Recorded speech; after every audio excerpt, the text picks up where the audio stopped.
let's begin. Sitting up nice and tall, we're going to do just a quick reset to just quieten the minds. We'll do a practice of Kapalbhati, so a skull shining pranayama, just to help settle the mind. We'll be talking more about chakra theory later, but one of the important premises that we do work with, certainly in this tradition, it's not the same in every tradition, but we talk about a top-down approach to balancing the chakras, and essentially what we're doing here is we're looking to balance Agnya chakra, which is our third eye chakra, before we activate and uplift prana. We'll talk more about that in a little while, but this next practice that we're going to do is essentially just to help stabilize the mind, stabilize Agnya chakra. So we'll do, it's our skull shining pranayama. We're sitting up nice and tall. It's a dynamic exhalation practice, easy inhalation. Dynamic exhalation, easy inhalation. So when you're ready, let's just give that a quick go. 10 breaths here.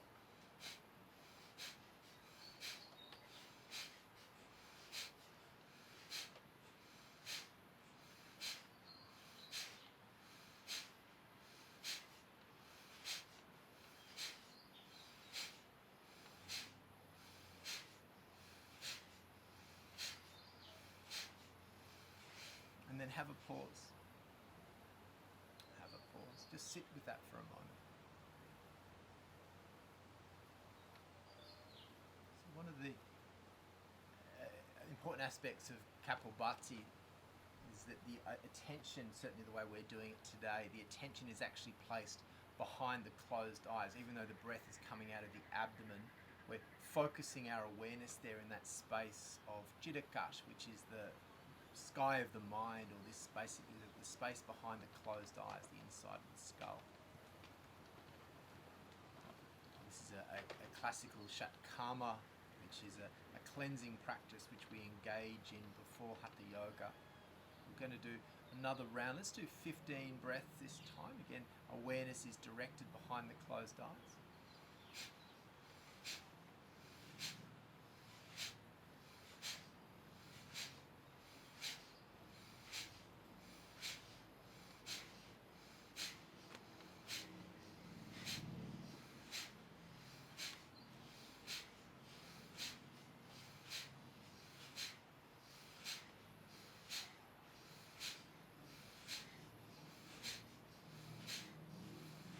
And then again, a pause. Rest the awareness there behind the closed eyes.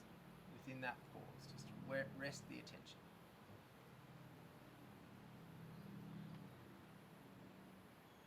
Just noticing the subtle effects of the practice. It is suggested that through this practice what we're doing is the name suggests, is the skull shining or skull polishing. We're polishing this lens behind the closed eyes. What I mentioned before is Chittakash, which is the Akasha being sky, Chid being universal consciousness, or the collective unconscious as Jung would have described it. And essentially through this practice we're polishing the inside of our skull, which is perhaps enabling us to see beyond our personal realm into Chid, which is universal mind. So Chit in Sanskrit refers to the individual consciousness, individual mind, and Chid is the universal mind. So this practice is perhaps just helping us to see beyond. Let's give it another go. This time 20 breaths, awareness behind the closed eyes.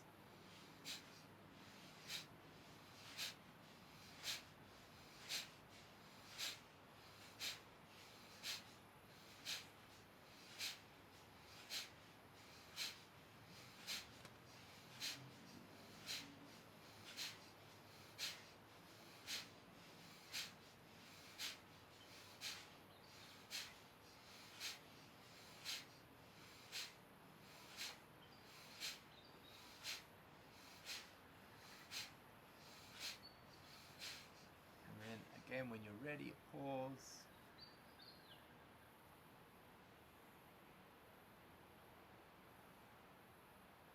Just resting your awareness there. Looking out perhaps beyond. I like to visualize looking out over a distant horizon. So you're seeing out beyond, looking out over a distant horizon. Do one final round, another 20 breaths this time, sitting up nice and tall.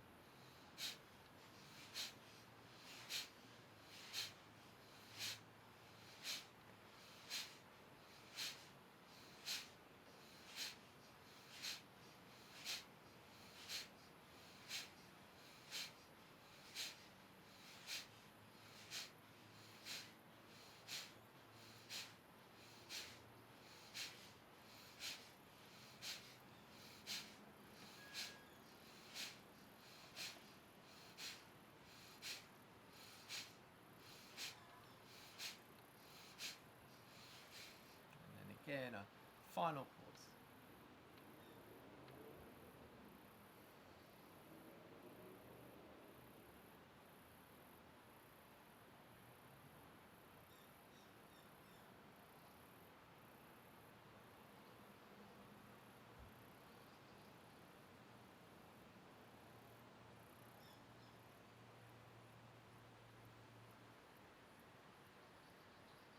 Okay, we're going to connect now with a chant of a mantra. Mantra is inherent to Tantra. Tantra is very much, tantric practice is very much about ritual. Creating rituals, bringing reverence to everything that we do, whether that's movement, eating, lovemaking, talking, reading, writing, creating. Bringing reverence and ritual. And so it's important in every tantric ritual that we open with a mantra. We open and close the practice with a mantra. We're going to be using the mantra Om here, which is also a bija mantra. It's the seed mantra for Agnya chakra. We're talking more about bija mantra shortly. Just to begin, we're going to chant the Om mantra 3 times, but I want you to keep the eyes closed and direct that mantra into that space, again behind the closed eyes. The Om mantra is the bija mantra, the seed mantra for Agnya chakra, the third eye chakra. So we're going to chant the mantra there 3 times as though you're projecting it out across that distant horizon. Beginning with a full exhalation. Let go of the breath. And take a deep, full inhalation.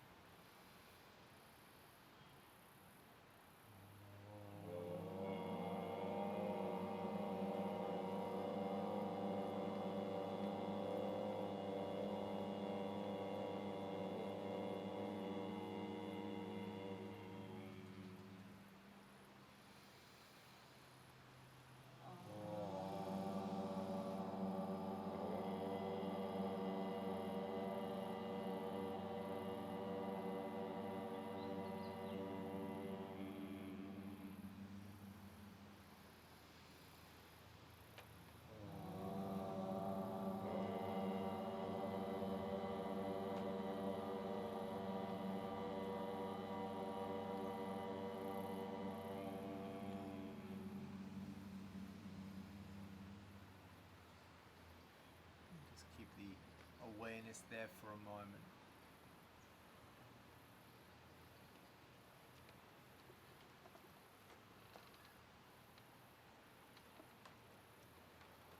Okay, I'm going to do a gentle warm-up practice now. I'm going to invite you all now to come to your feet. Stand up.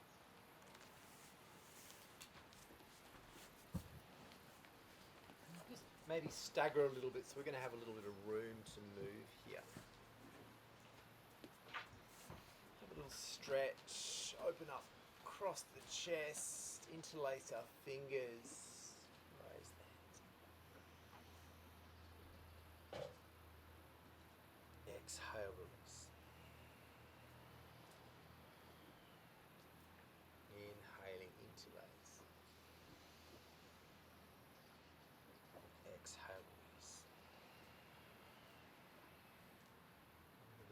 fundamental constructs in Kundalini Tantra is the Sushumna Nadi, which is the central nadi through the spinal column.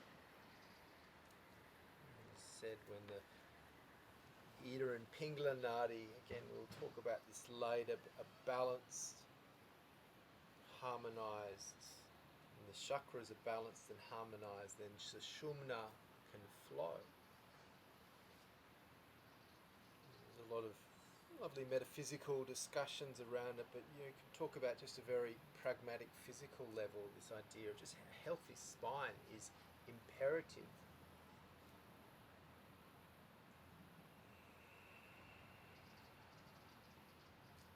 Okay, we're going to bring those hands up again.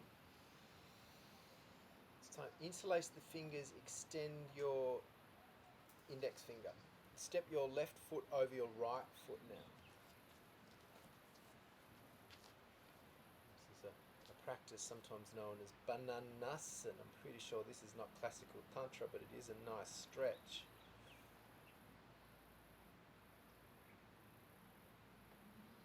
And then switching that up.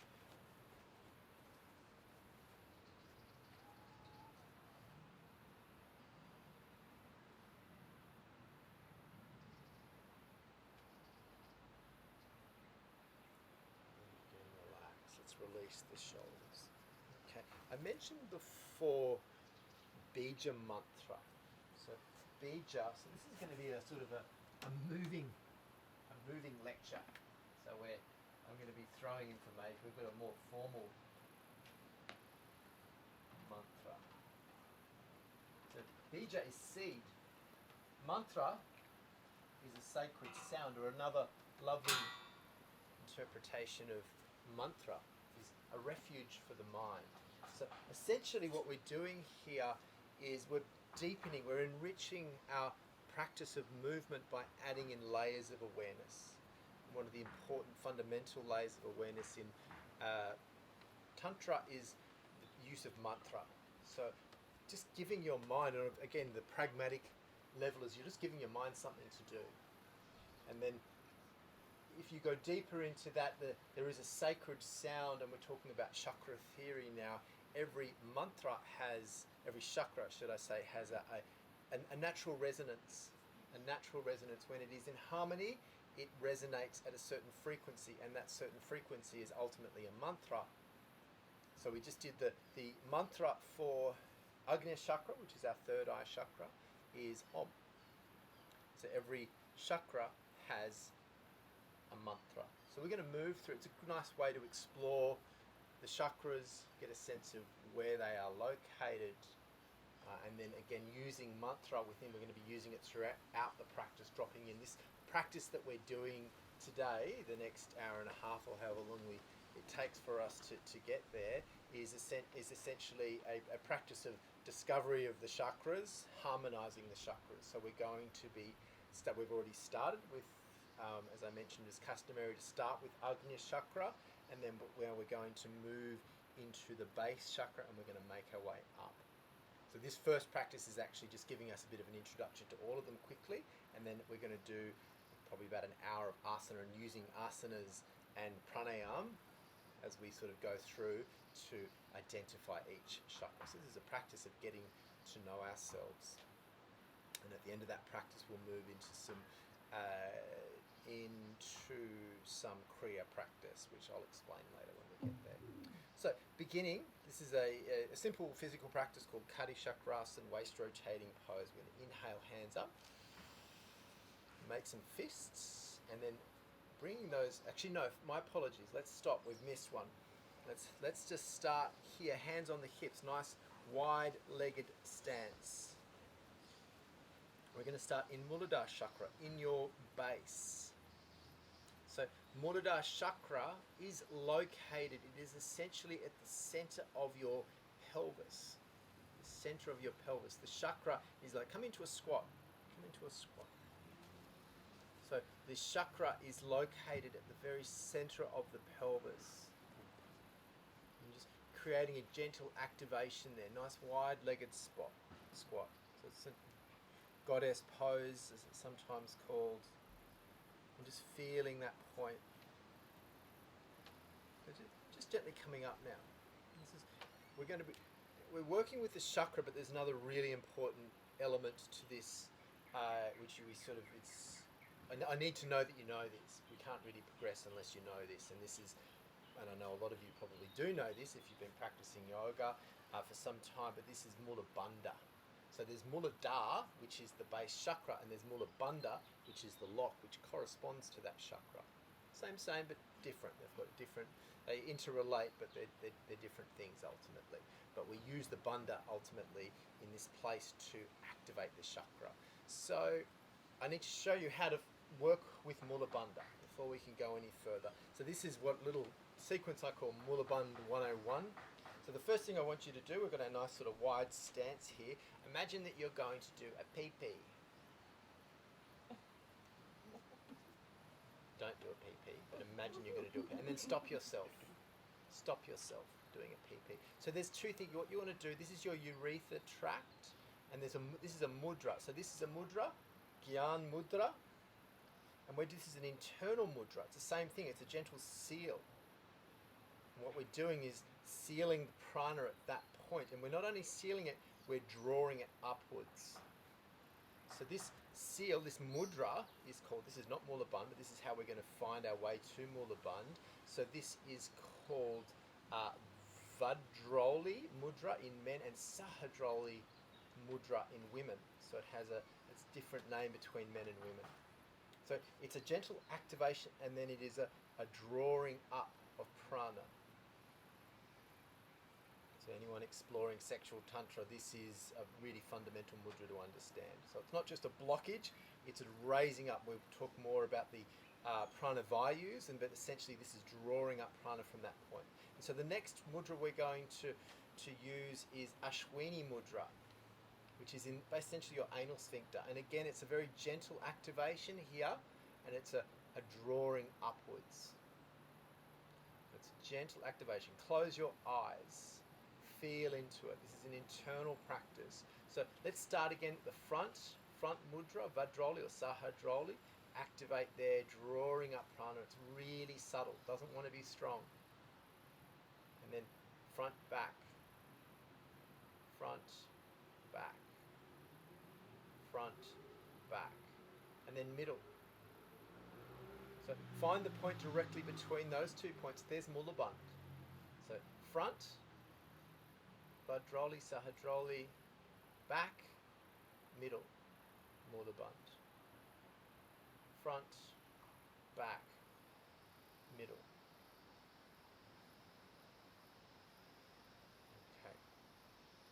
So the other element that I want to throw into this mix is the bija mantra for Mula. So there's Mula Bandha, which is the lock. Muladhara chakra has a bija mantra attached to it, a seed mantra, and that mantra is LAM, L-A-M, LAM.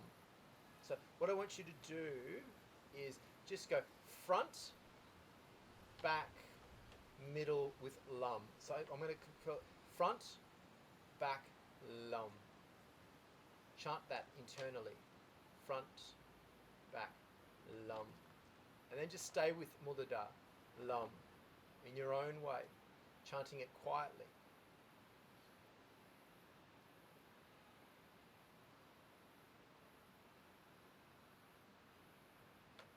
Okay, we're going to make a physical practice now, and I want you to, if you're comfortable, chant it out loud, but direct that sound into that space. So inhaling up, activate Mula Bandha, bring your awareness into the pelvic floor, and la.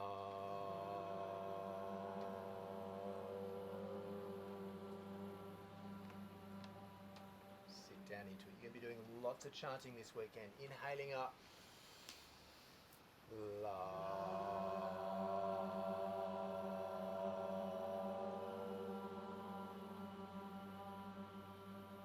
Inhaling up.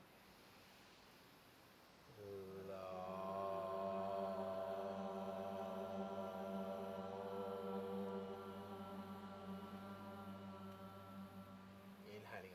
up. Inhaling we're going to move now. Each chakra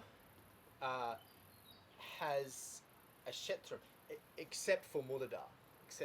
Muladhara doesn't have it. Muladhara has a bandha attached to it, so we can actually activate the chakra through the bandha. So as we move up through the spinal column, and look, I'm throwing a lot of information at you. It's going to be information overload. Just stay with it. I'm actually going to give you all fairly comprehensive notes on this and a recording so you can go back to reflect upon it should you choose to.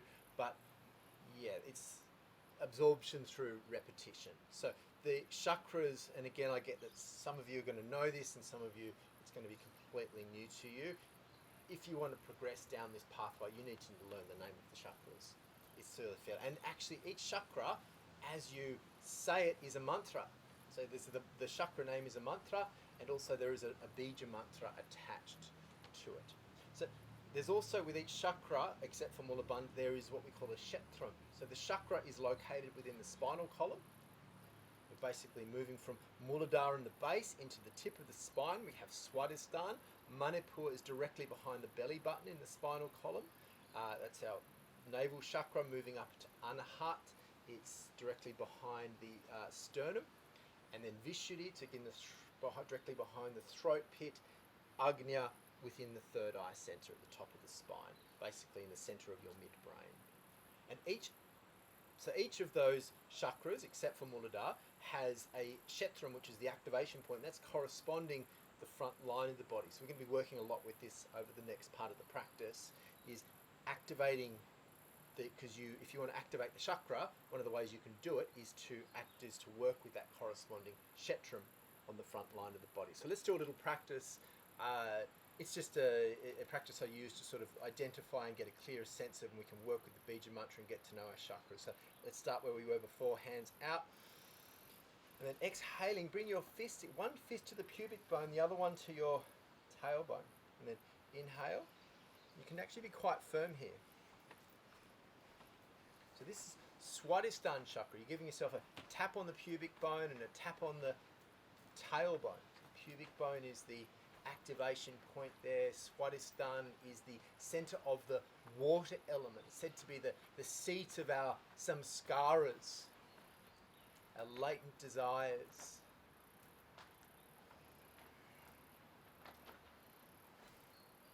It's said to be where we connect with sexuality, desire.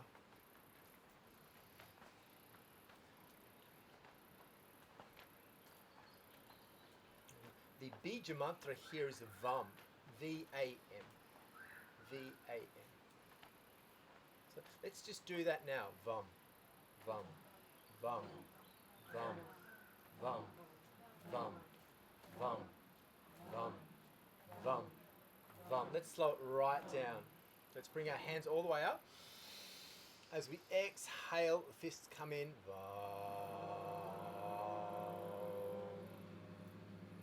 Firmly press in there. Inhaling up.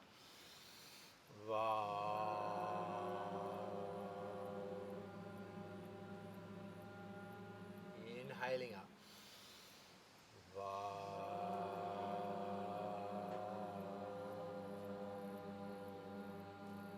One more time.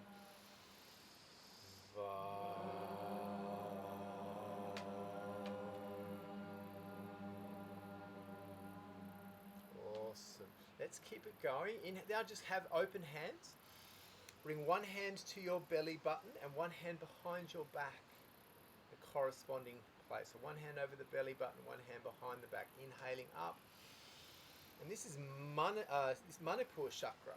This is the center of the fire element, said to be the seat of our ahamkara. It's where our personality begins to express itself, our sense of I-ness. Sometimes corresponded with ego, but it's not quite that. It's more a sense of me as the individual.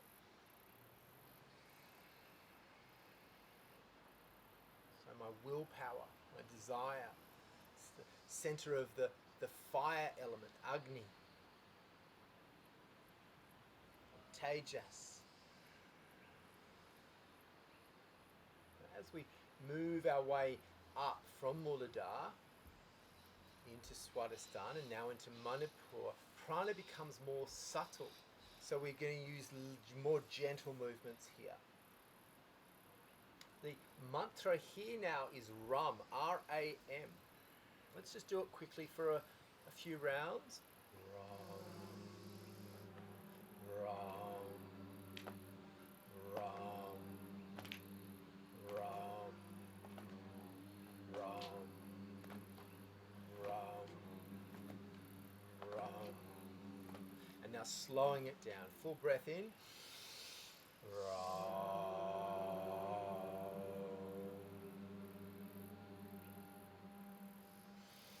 You might even just want to use your fingers and a thumb pressing in. Ram.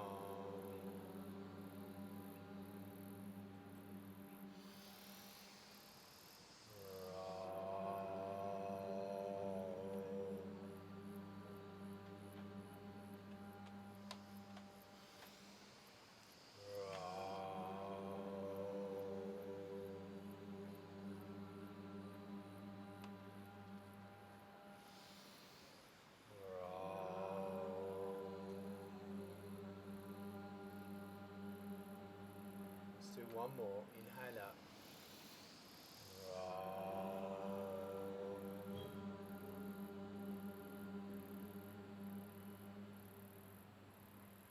Beautiful. Okay, let's continue our little journey up. This time, one hand across the heart, into the sternum, and as far as you can with that back hand up the back. You might be able to touch yourself in that spot. If you can't, don't worry. This is now Anahat chakra. Anahat means unstruck. It's the center of the air element. And when we begin to connect beyond our individual personality and to connect with others, obviously connected with love, empathy.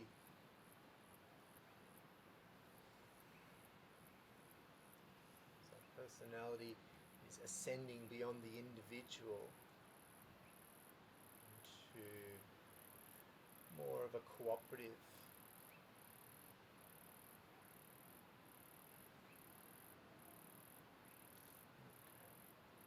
There's a mantra here, and this mantra is YAM, Y-A-M. So use that mantra again now, taking a full breath in.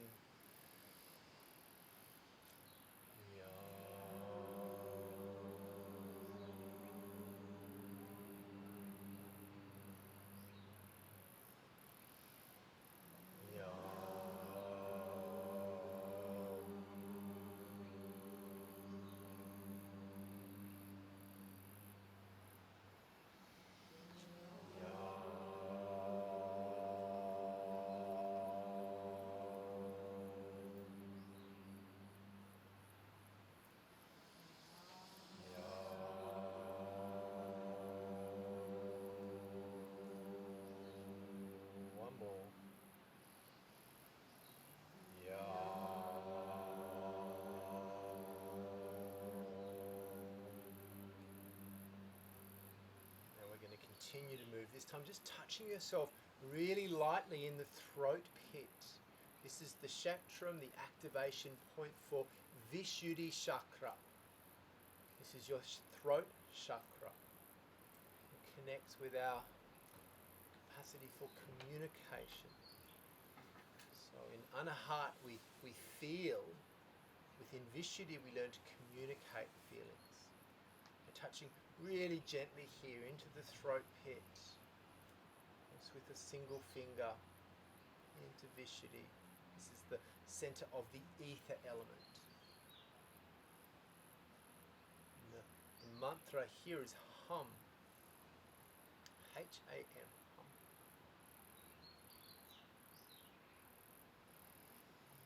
Try really gently, softly chanting the mantra Hum. Take a big deep breath in.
bringing a single finger directly between the eyebrows. This is the Kshetram for Ajna chakra, our third eye chakra. Really gently touching yourself here, a point called Brahmadya. Ajna is corresponding with our buddhi mind, our capacity for psychic thought. We're thinking beyond individual consciousness now, into the chid, seeing perhaps through this space into the collective unconscious. Chid. And the mantra here, as we've chanted before, is the luminous mantra Om. We'll chant the Om mantra here 5 times. Full breath in.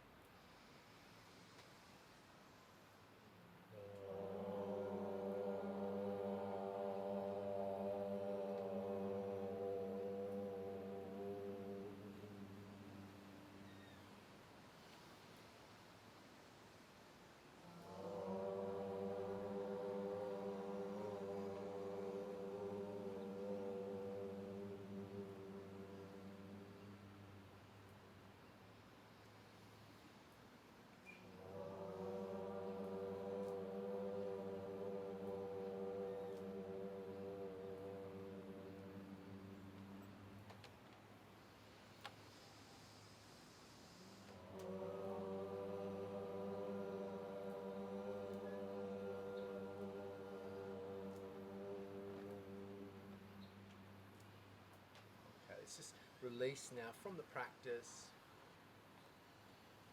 Feeling into keeping the eyes closed, feeling into that inner space. Again, bringing awareness into Muladhara chakra in your base. You could really gently activate Mula Bandha here, not very much. It's like an electrical circuit. It's not a Kegel exercise practice. It's an electrical circuit being switched on. Gently activate. I should have mentioned Muladhara is the center of the earth element. It is the seat of our security. What's to do with having enough, housing, being safe, housing, your employment. These are Muladhara chakra things, being fed, base level needs. And then back up, just bringing awareness now without any movement to the tip of the tailbone, Swadhisthana. The mantra Vam coming into Manipur with the mantra Ram, coming up again through the spinal column into the heart center directly behind the sternum, Anahat chakra, with the mantra Yam. Awareness now into the point directly behind the throat pit, Vishuddhi chakra. The mantra here is Hum. And again, Agnya chakra, third eye, center of the midbrain. The mantra is Om. Moving back down again, Om, Vishuddhi, Hum, Anahat, Yam, Manipur, Ram, Swadhisthana, Vam, Muladhara, Lam. Okay, we're going to connect more with that in a little while, but for now we're going to move into some more progressive sort of dynamic movement. So we might just let's bring, if you've got a bolster, let's bring it to the front of our mat. So we're just going to gently warm up into the legs. So just some of the practices we're doing, really, it's just to feel good. So when I teach yoga and when I practice yoga, I'm not always doing this stuff. Sometimes it's nice just to have a stretch. But you're adding in the layers. They're there when you need them. Adding in these layers, these dimensions of awareness. Does everybody have... We are going to need a block, at least one block. Does everybody have one block handy? Anyone not have a block handy, more to the point? Because I've got one. Spare. No, we're all good. Okay, have one block up near the front. You might need it at some point. Two's fine too if you want to use it for... There's one particular posture we're going to need a block for. So let's just start here, inhaling up to the sky. Exhaling, forward fold. You can have your hands on your bolster. Let's just step back into down face dog. Just wag your tail here. Walk through the heels. Letting go of tension in the back of the legs.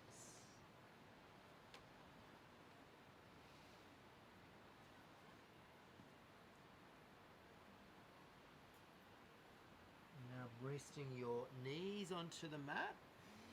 I'm just going to do a little bit of Majari asana here. Inhaling, looking up. Exhaling. Adding another simple layer to this practice. As you inhale, let's bring the gaze to the eyebrow center. This is Shambhavi mudra. And exhaling, gaze comes to the nose tip. Add the mantra Ram in here. Inhaling, looking up. Exhaling, Ram. Awareness is in Manipur. Ram is the bija for Manipur.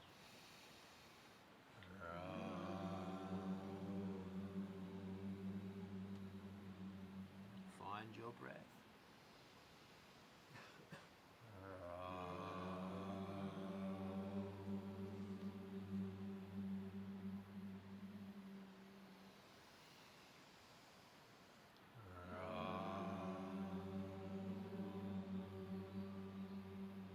One more time.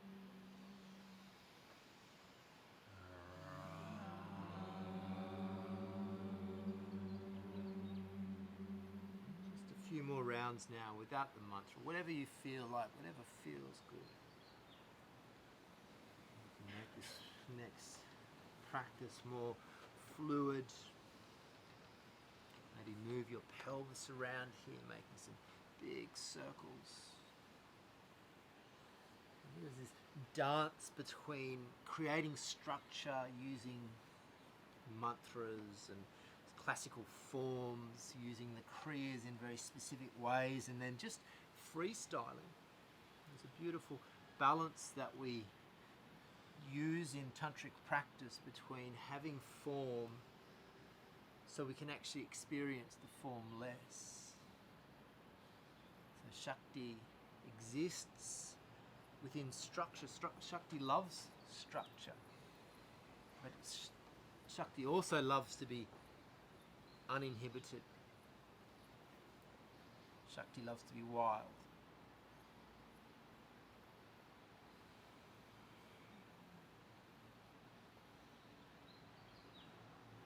This practice that we're doing today requires discipline, requires effort. You're going to get moments of, oh my God, I can't do any more. And that's the moments that we're required to turn up.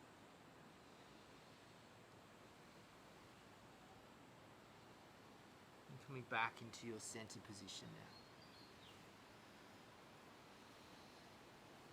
Okay, we're just going to do a little bit of waving cat. You can keep one hand on the bolster on the floor. If you prefer, right hand can come up. Exhale, release. Inhaling up.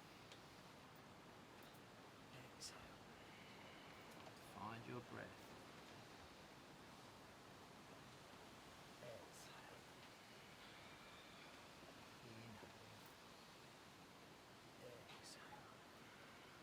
Time, inhaling up. Exhale. Let's bring it all down again. Down face dog.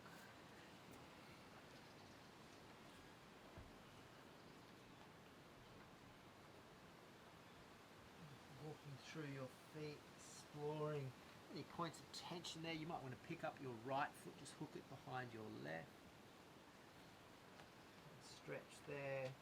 And then switch it around, left foot comes behind the right.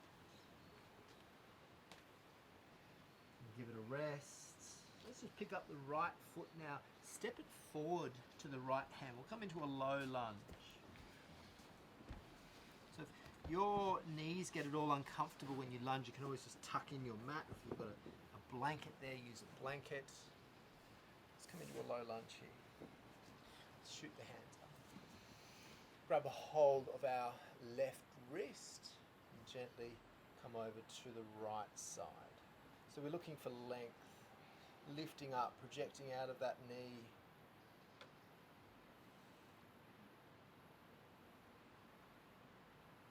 And relax, it's come into cactus arms. Elbows are bent open.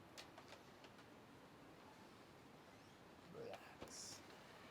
And the hands down, we can raise that back knee and maybe just switch one foot to the other. Again, we can lunge here. Shoot the hands straight up to begin. Grab a hold of the opposite wrist. So if your right knee's down, we're grabbing the right hand. Looking for a nice psoas stretch here.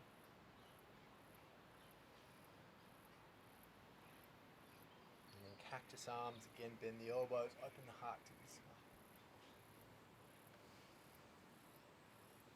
Let's bring the hands down. Down face.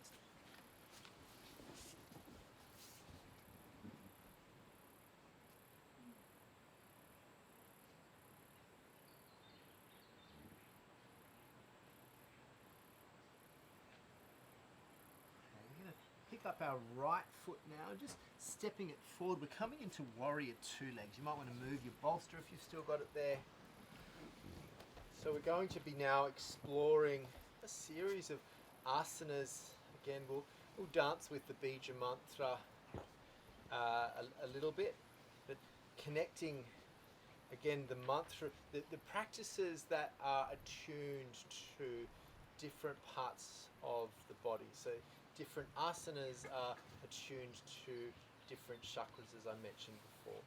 So this is very much a practice for Muladhara chakra. Most of our standing postures are very much about Muladhara. I particularly like this one because we can really open across the pelvis. It's coming to warrior two legs, but bend that back knee. It's like you're trying to come into a bit of a squat. So you've got this even, you're not locked out, you're really squatting down into it. Raise the arms. Feel that sense of activity in the base, a gentle activation there of Mula Bandha, and then raise the hands. Exhale, activate Mula Bandha as you sink. And you can just use the Lam mantra silently now, perhaps. Awareness in your pelvic floor, the mantra Lam. Every time you inhale, we raise prana up. As you exhale, awareness in the pelvic floor with the mantra Lam. Do that 2 more times.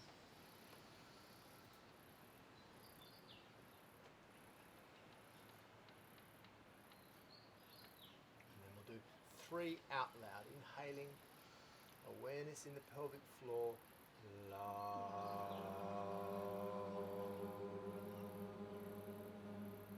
Inhaling up.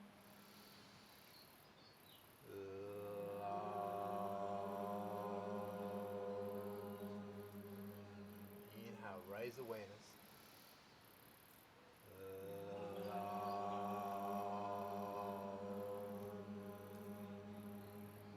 Sink and hold. Hold it here. You can keep the gaze internal, even just with a soft, if you open your eyes, keep a soft gaze. Remain aware of your inner space, even if your eyes are open. Now we're going to flip the front hand and we're going to move into peaceful warrior here. Let's now bring the front elbow to the front knee. The left hand is behind us. Find a little twist here, extending, if you wish, that left hand to the sky. And now lengthening through the side body. Bicep brushes the cheek. We're going to rotate out and through.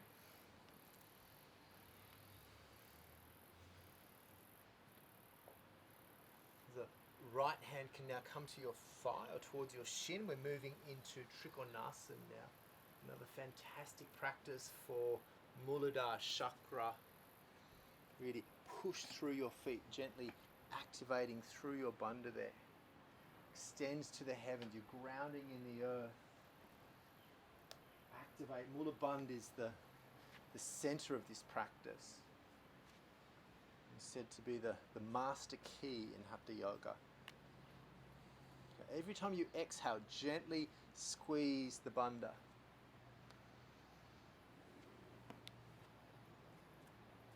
We'll do it one time out loud. Let's take a full breath in together. Awareness in Muladhara.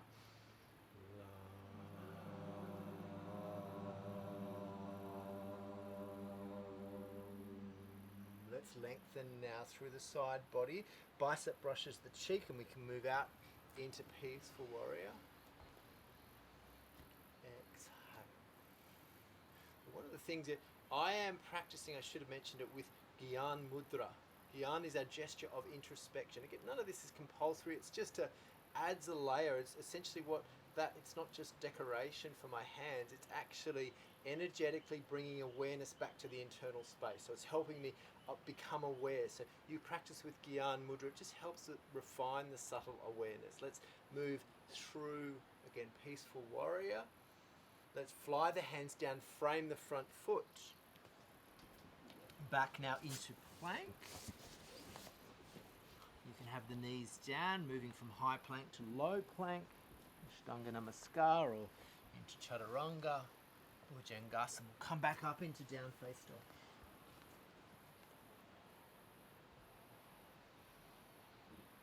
Just having a little breath here. Now we're going to pick up our left foot and we're going to step it forward. Coming into a lunge on the other side.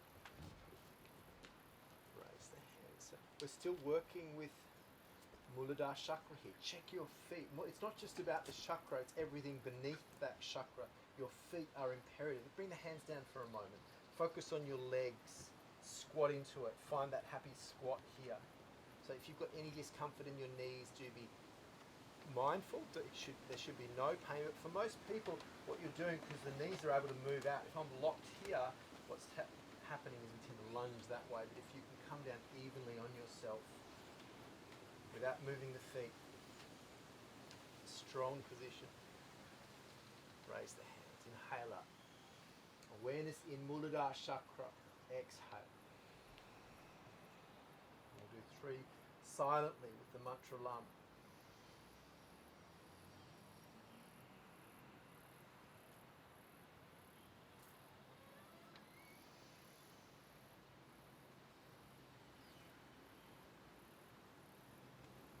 Do 3 out loud now. Awareness in your pelvic floor. Close the eyes.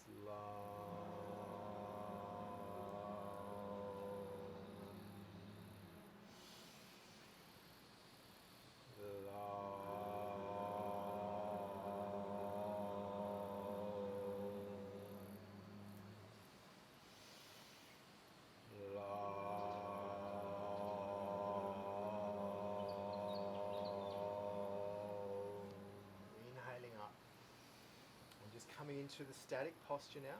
Just hover here for a moment, keep that internal gaze. I'm going to flip the front hand, peaceful warrior. Bring the front elbow to the knee. Find a twist here, raising that right hand up. Again, perhaps adopting Gyan Mudra here in both hands. It's always a choice. Feels comfortable, explore it. Let's lengthen through the front arm now.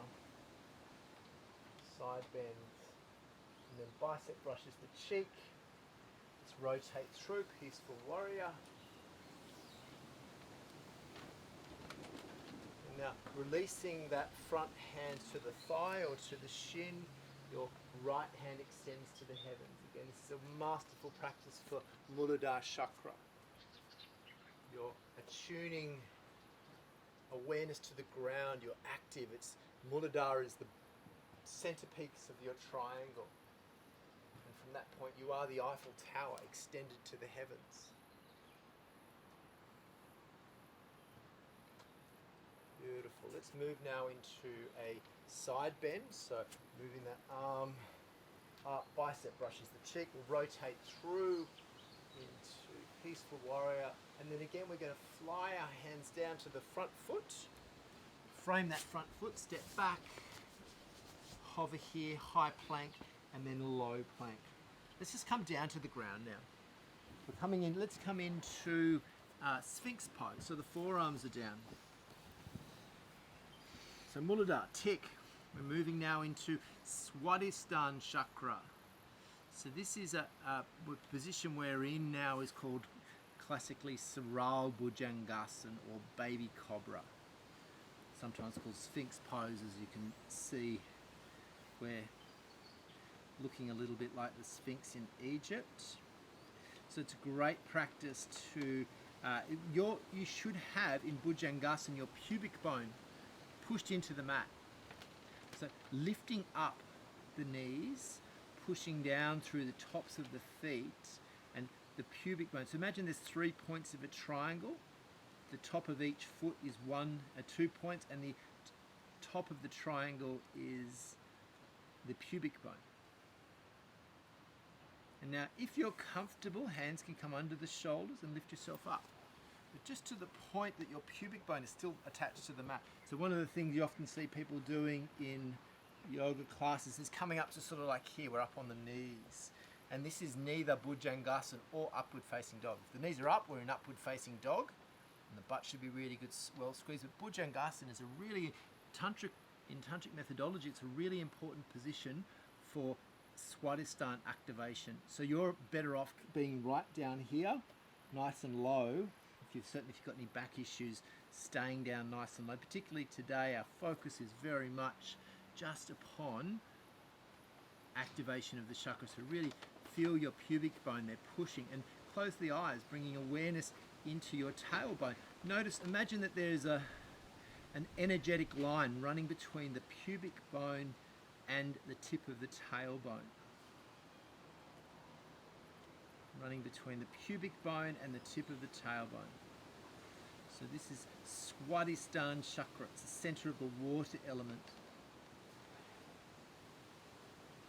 There's a beautiful story about Swadhisthana chakra.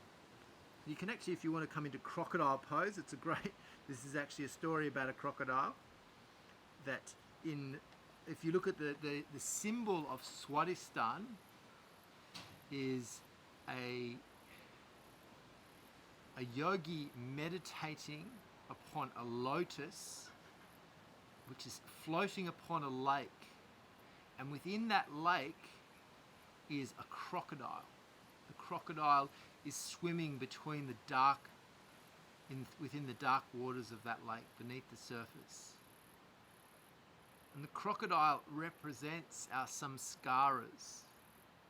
So these are our psychic impressions, essentially the latent samskaras. It's the DNA essentially of who we are, what makes up our psyche.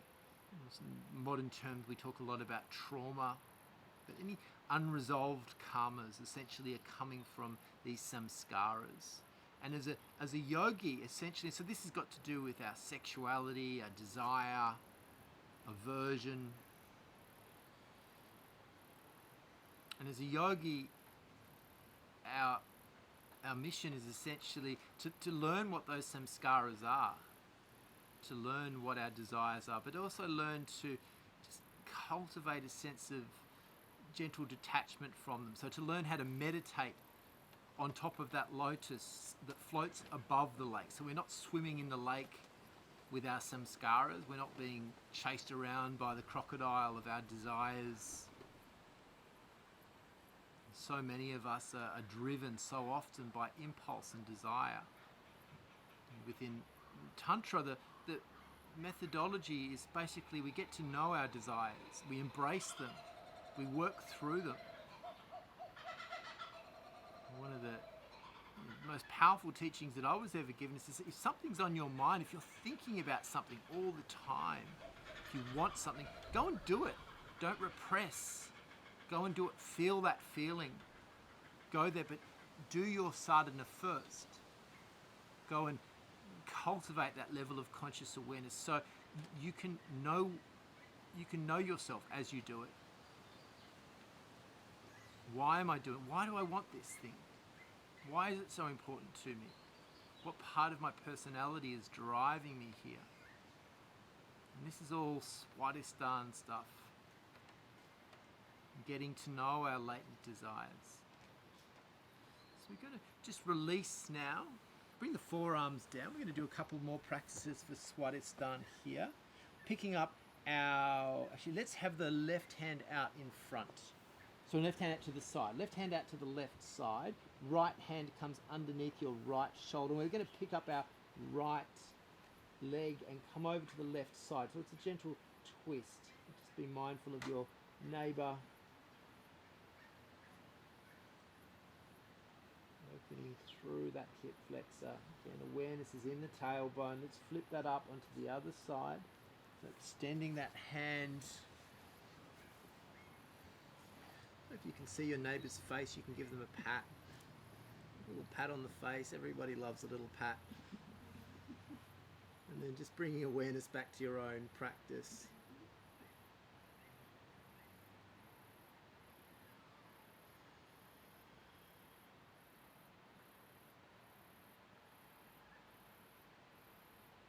All these practices opening into the sacrum, very much to do with Swadhisthana. Let's come back to the center. We'll move back into Bhujangasana here. Come up into Cobra, just to the point that you're comfortable. So in Cobra, your elbows never really straighten. So you don't want to be doing this. The elbows should be pretty straight and the pubic bone really fixed to the ground. So focusing more on that. Now tuck the toes. We're going to come into down face dog. Just counter pose here for a minute.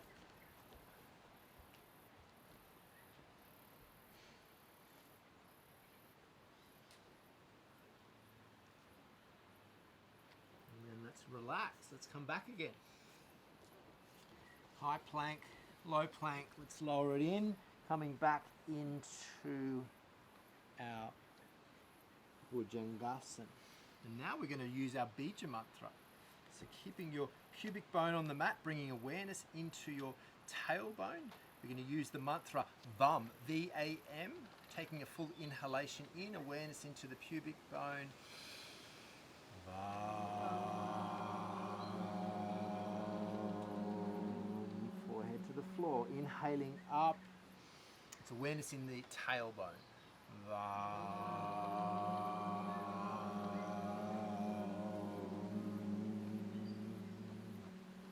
Inhaling up.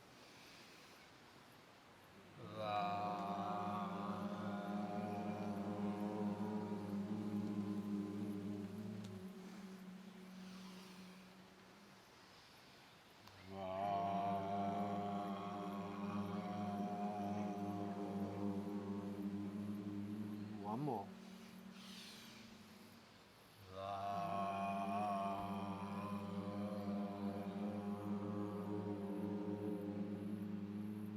Just have a little rest here on the ground. Just bring your hands in front.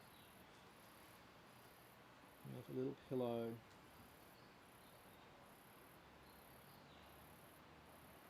And keep the attention there, right down in the tip of your tailbone.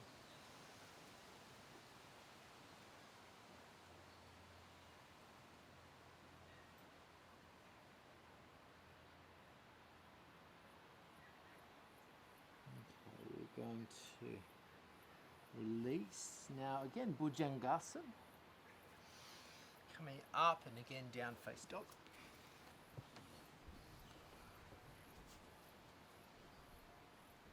I'm going to bend the knees and you can step or jump your feet to your hands. Come into a half lift here and then a forward fold. Just dangle for a moment. Spine lengthen. I'm a pragmatic man, and one of the things I love the romance of Tantra. I love the methodology. I love the poetry of the mantras, the subtlety of the practice. But I also just love the idea of stretching my spine. I love knowing about the erector spinae muscles, the little muscles between each vertebrae. And gently getting to know each one, knowing if there's tension in any particular part of your spine. So Tantra is very much about balancing practicality, pragmatism and romance.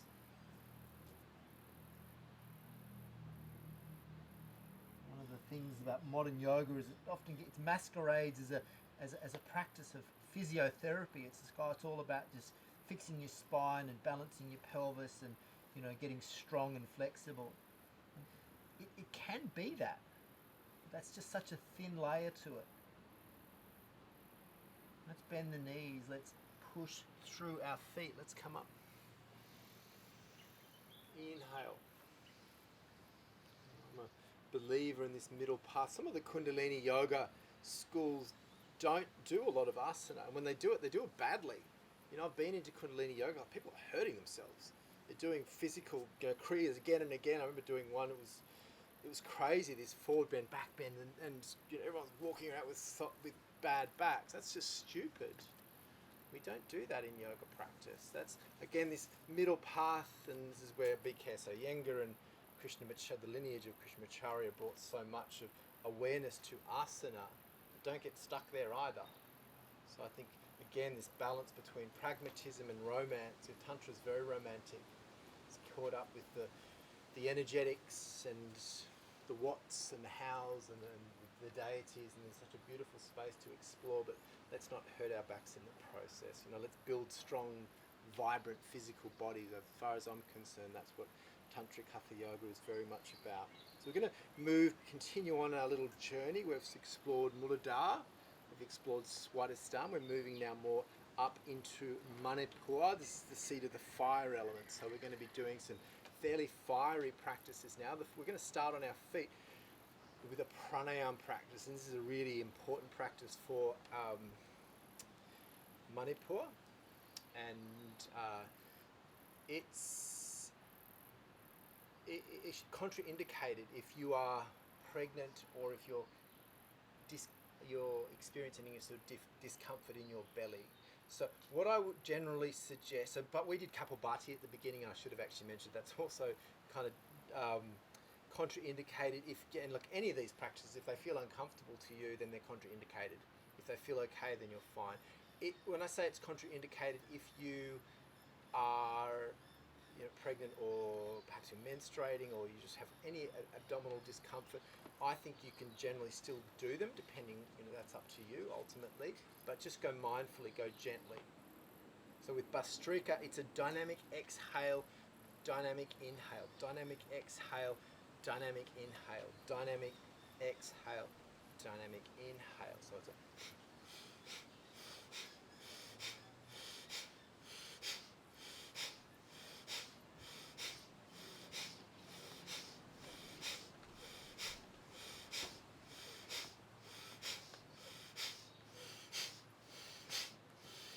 have a little pause there. Again, if that doesn't feel comfortable, you can still do a practice, but just breathe more gently, more of a... So getting that feeling of breathing from the abdomen, so the rectus abdominis is mobilized, and that's forcing the diaphragm in and out. If you do feel okay, you can actually be quite forceful here. So we're going to come into a little chair pose, a little squat. The other element is this hand mudra, so a little kriya practice of we're pulling up. So this feeling of pulling up. And our last, but certainly not least, the little element of the bija mantra Ram, R-A-M, Ram. So we're going to be doing it silently now. So chanting the mantra Ram, bringing awareness there into the belly. Let's go 20 rounds.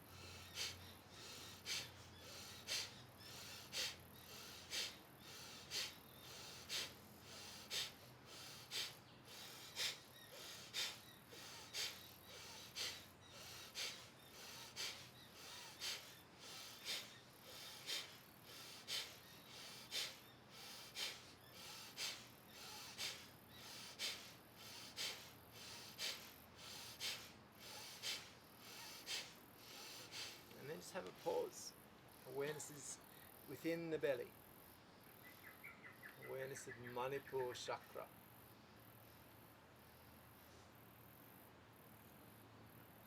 Money is the jewel, the ultimate jewel.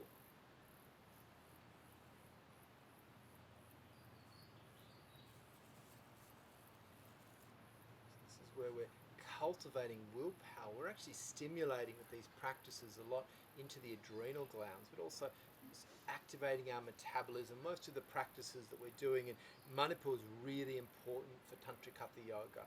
We're doing a lot of work here. We're doing work around it, and we're building this idea of a cauldron within Manipur. So we're building the fire which is burning off the samskaras. So we mentioned before the samskaras, the latent desires, karmas that have been accumulated and living underneath the surface of the lake within Manipur. By building this fire and also building awareness at the same time, we are building the cauldron within which we can burn off the samskaras. Let's do another round, 20 breaths, coming into a squat if you're comfortable there. If you want to add an element, come up into your toes, build that willpower, use all of your toes, and active and mulaband at the same time. Let's do 20 breaths.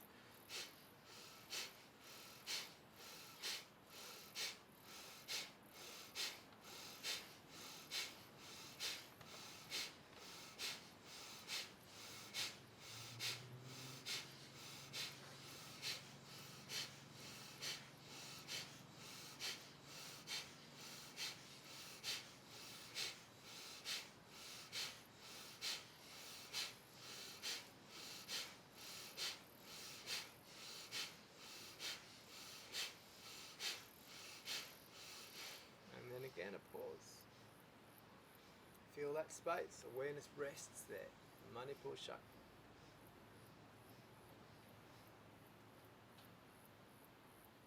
Okay. We're going to move now. We'll just have a little stretch of the abdomen first. Just come into a little back bend. Just letting go of any tension there.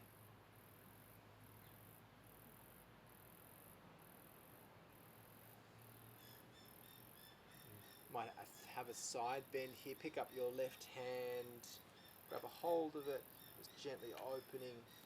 I had a student who, I've got one of these practices online, and I had a student who was doing the practice. She said every morning, she said, I've been getting stitches from doing this practice. I do it. She was really dedicated, and she said, what's wrong with me? Why am I getting a stitch? And I said, well, when are you doing it? So first thing in the morning, and if you're really important to warm up your diaphragm. It's a muscle.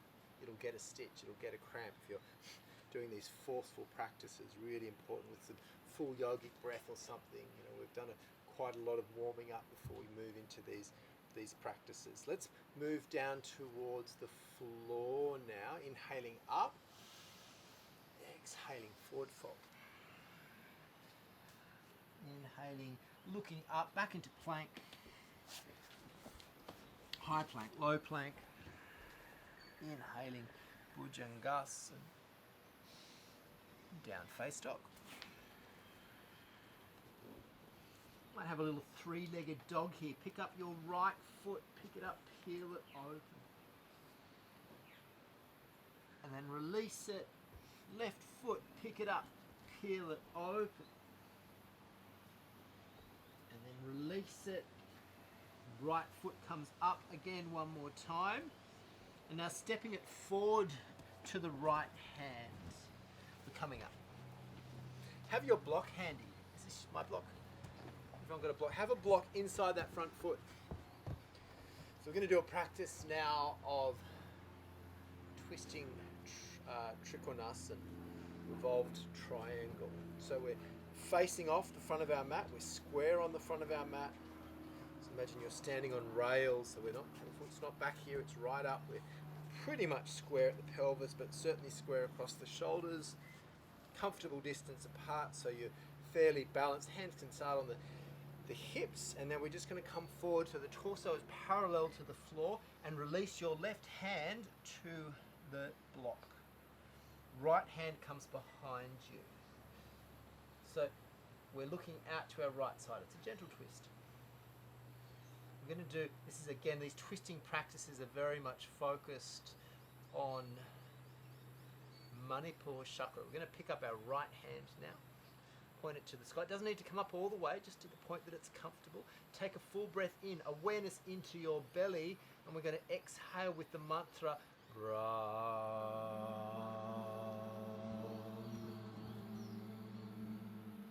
Inhaling up. Awareness in Manipur.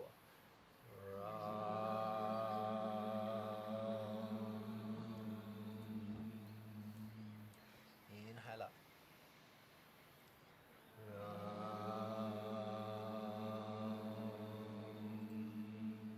Closing your eyes, 3 more rounds.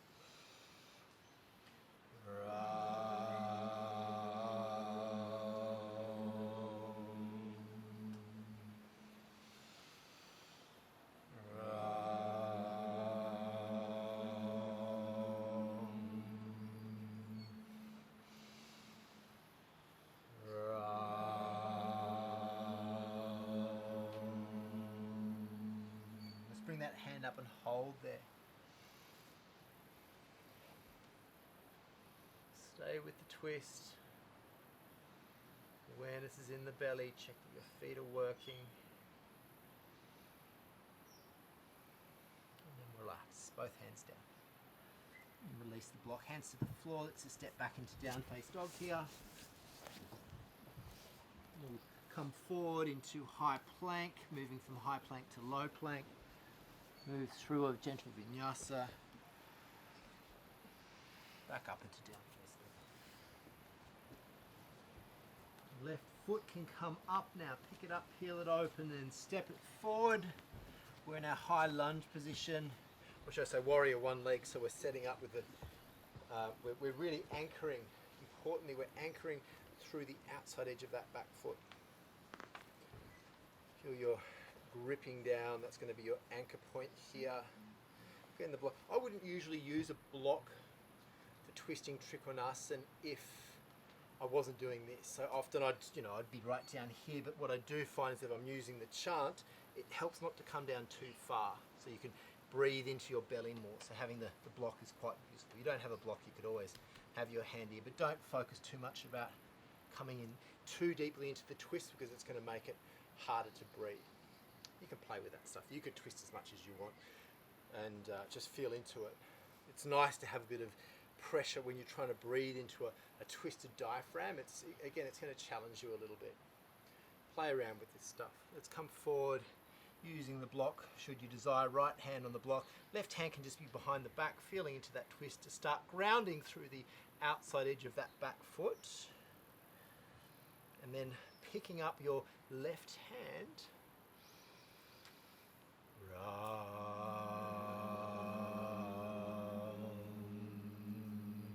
Inhaling up.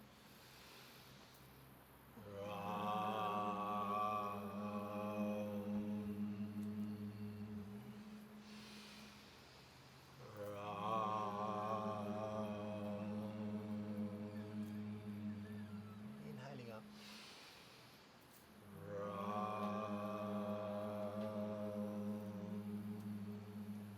3 more.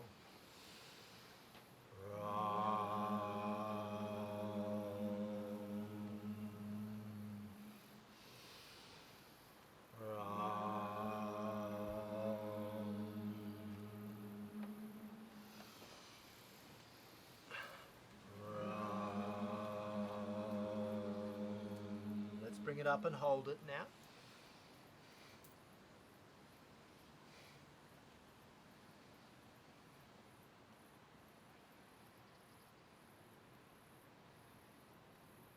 Gently relax. Both hands can come down. Let's step back into down face dog. Move through in vinyasa, so coming forward, high plank, low plank. Find your flow here. Down face dog.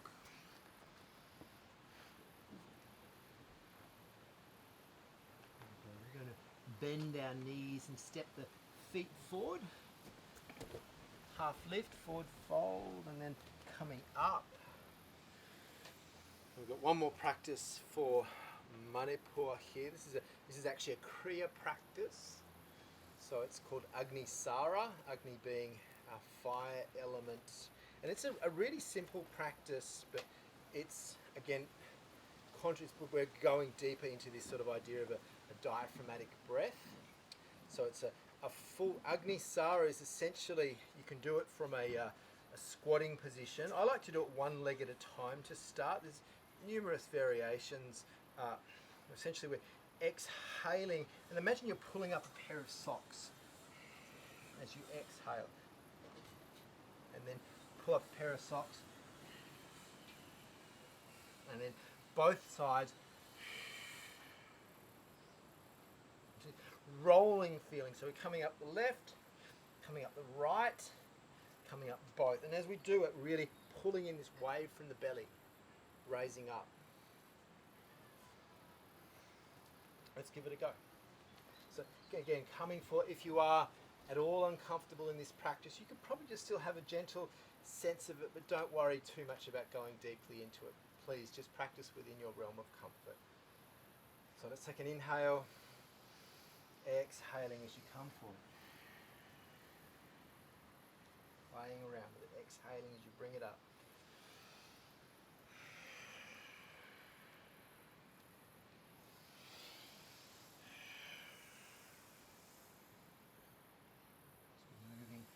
Continually exhaling, drawing up the socks.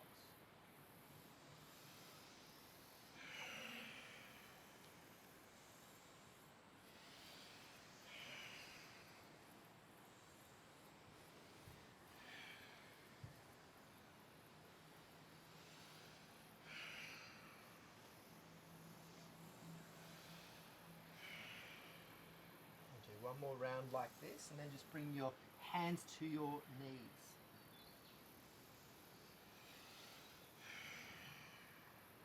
Closing the eyes or softening the gaze. Just bring the hands and the knees so we're still in this squat. Just continue that practice. Inhaling and feeling that wave rolling up from your pelvis up into the diaphragm as you exhale.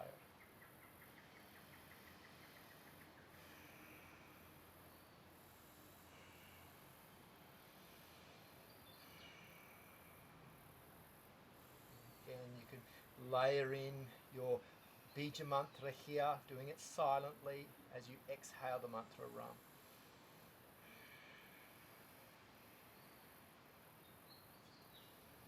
Feeling this uplift of prana from Manipur chakra now up into Anahat, raising prana with that exhalation.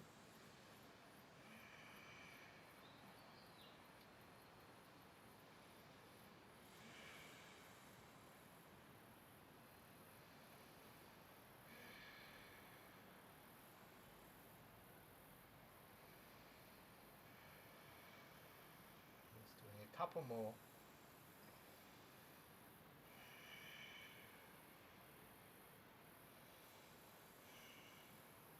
Gently, softly let it go.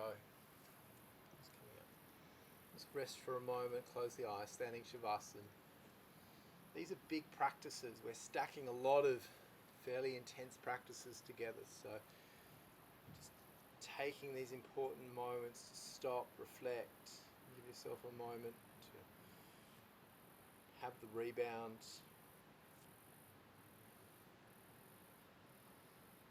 Okay, we're going to move now towards the floor, inhaling up, exhaling forward fold. Let's move through a vinyasa, going into high plank, low plank, inhaling down face dog again.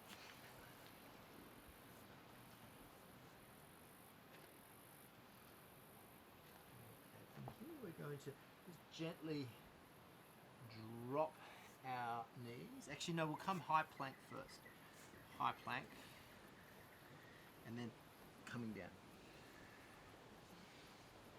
So we're going to do a practice now of Dhanarasa. And we're bringing our awareness now into Anahat, into the heart chakra.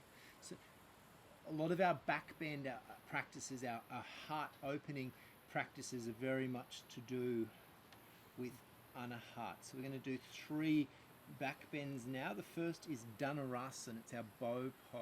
So if you have any lower back issues, please do be very mindful here. You can practice what we're looking for. It's not so much about back bending here, it's about heart opening. So we're looking, when we say heart opening, I mean a stretch across the front of the chest. So raising your chest up, you can just bring your hands back and come into a really simple modified version. So get that feeling of opening across the chest. If it is comfortable for you, grabbing one or perhaps both of your feet. Ideally with Dhanurasana, we're grabbing both of our feet. If that's not there for you, just grab one or just stick with the first practice. So if you are coming into Dhanurasana, the gaze is down, the neck is soft, and we're looking from here to activate the feet, pulling them back, and we're opening across the front of the chest.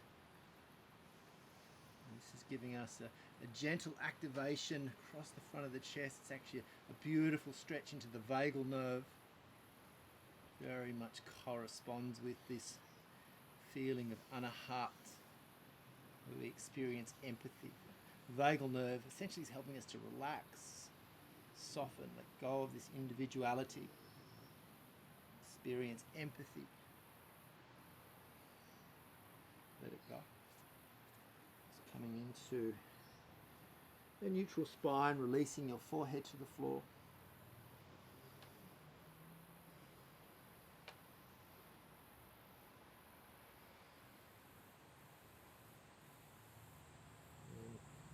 When you're ready, you can come up and do one more round if you feel comfortable there. Been grabbing your feet, looking for that lovely opening across the chest.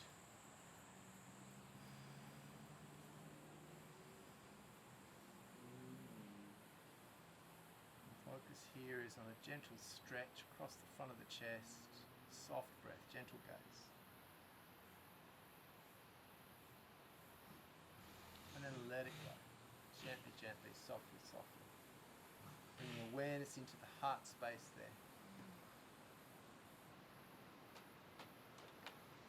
So if you haven't been doing a lot of yoga asana recently, bear in mind that these back bends are potentially quite strong. So please, please don't overdo it. That's not the point of this weekend. It's just we're having an experiential practice. The magic comes through the meditation. It's not through you becoming a master of difficult asanas. So from here again, moving into your cobra pose, so the hands are down, and then gently transitioning from cobra into down face dog. Give yourself a little moment there in down face dog, just to reset. Now let's release the knees now, coming into a kneeling position. And let's grab our bolster, sitting up. So the next practice that we're going to do here is a practice of camel, Ustrasana. So I'm going to show you a modified version first, which should be fairly accessible. Actually, the most easily accessible version of camel is just hands on the hips. And again, we're looking for the heart opening. It's not, we're looking for this lovely stretch across the front of the chest. Get that sense of it. Then we'll bring our right hand back. Bring the left hand up. Switch it up. Hand to the hip, release, bring it back. Again, coming back into a neutral position. Bring your hand to your bolsters now. It's nice to, even if you know you can do camel comfortably and safely. The other thing I should mention is it can be sore on the knees, so you could use a blanket here or fold your mat, just roll your mat back a little bit if you want a bit of padding there. There's no shame in that. Let's again now come into full practice, opening across the chest.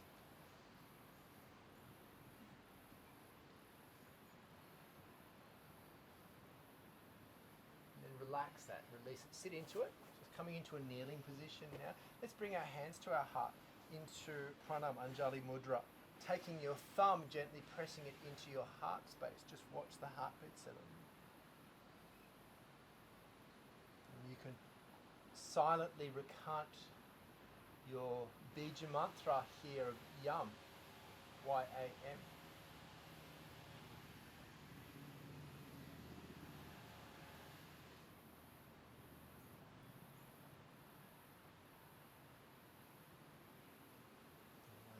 There in this heart space.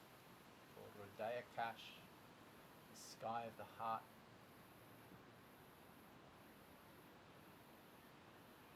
Okay, we're going to come up into another round now. So you can keep with your bolster, that's fine, or just stay with the hands on the hips, whatever works. Or you can, of course, come hands to heel. So you're going to come hands to heel. I suggest have the thumbs on the outside, so we're getting this lovely opening across the chest. Bearing in mind it's not so much about the back bend, it's about the chest opening. So it's like a pistol grip, and then bringing it forward.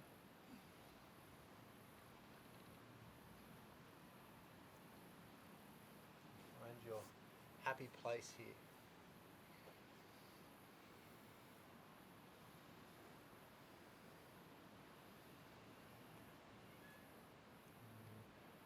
Having a rest, back into your kneeling position, hands to the heart, or you don't even have to, you can just have the hands down in front of you, but do bring awareness there into the heart space.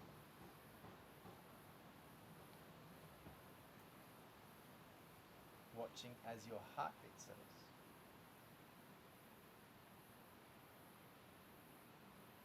We're going to do one more round here. Find your happy place within this posture.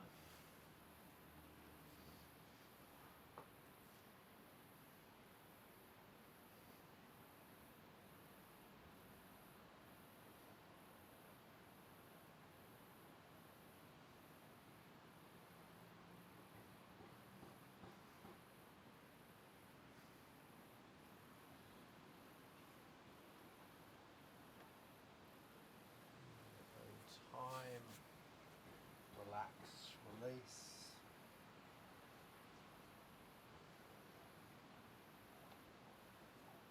Sitting with the bija mantra, watching the beat of your heart.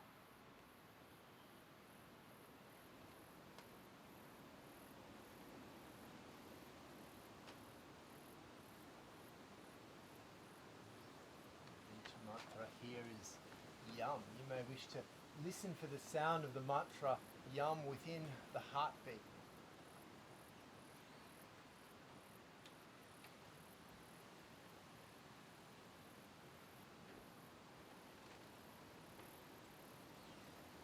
Within the sound of the breath within your chest.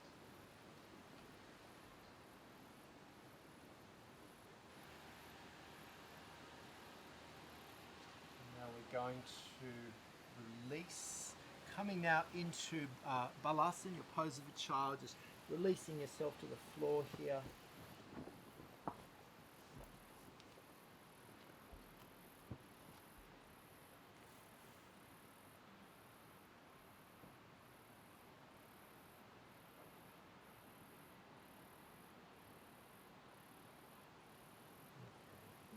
Coming up now into a seated position.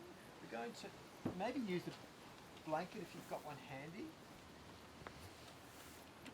We're going to come into a twist. So the left knee is on top, sitting up nice and tall. Right hand comes to the sky. I'm going to twist out to our left side. Shake your head, there should be no tension there.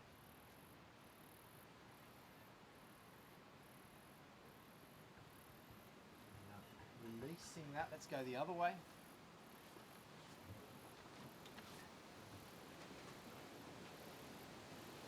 Now we're going to come into our eagle arms. So sitting up nice and tall, if you've got the left knee on top, it doesn't really matter so much, but I prefer to practice opposite, so the right arm will come on top. So we're wrapping those hands around the right elbow. So this is another practice for anahat. It should be a lovely gentle stretch behind the shoulders, between the shoulder blades.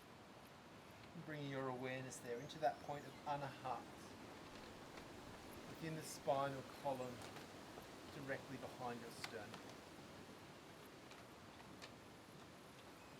With the breath, again, connecting with the mantra yum, inhaling awareness into that point within the spinal column, behind the sternum, the mantra yum.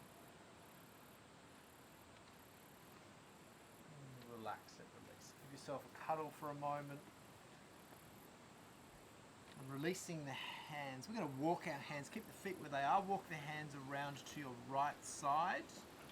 And we're going to sit. So you should potentially end up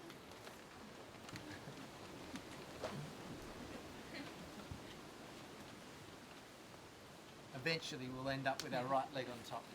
Let's bring that left arm to the sky. Exhaling, we twist.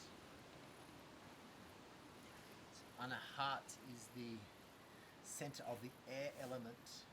Vayu, wind. Isn't it lovely to experience the wind blowing through on a hot day? Feeling that touch of wind blowing through. Each, in classical tantra, each chakra is aligned with what's called a tattva, an element. So these are the mahatattva, the mahatattva. They're all descendants of the mahatattva. These are the elements of creation. We spoke about earth with mudra, water in Swadhisthana, fire in Manipur, air here in Anahat. Vishuddhi is ether, spirit. And Om is universal, the Mahatattva. I'm going to release now, twisting the other way.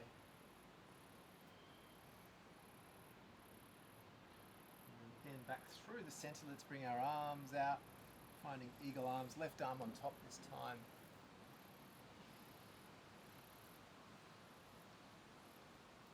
Awareness into that point directly between the shoulders, Anahat chakra. Again, you can connect with your bija mantra, using that mantra as a refuge for the mind. Each time you inhale and exhale, finding that mantra, YAM, Y-A-M.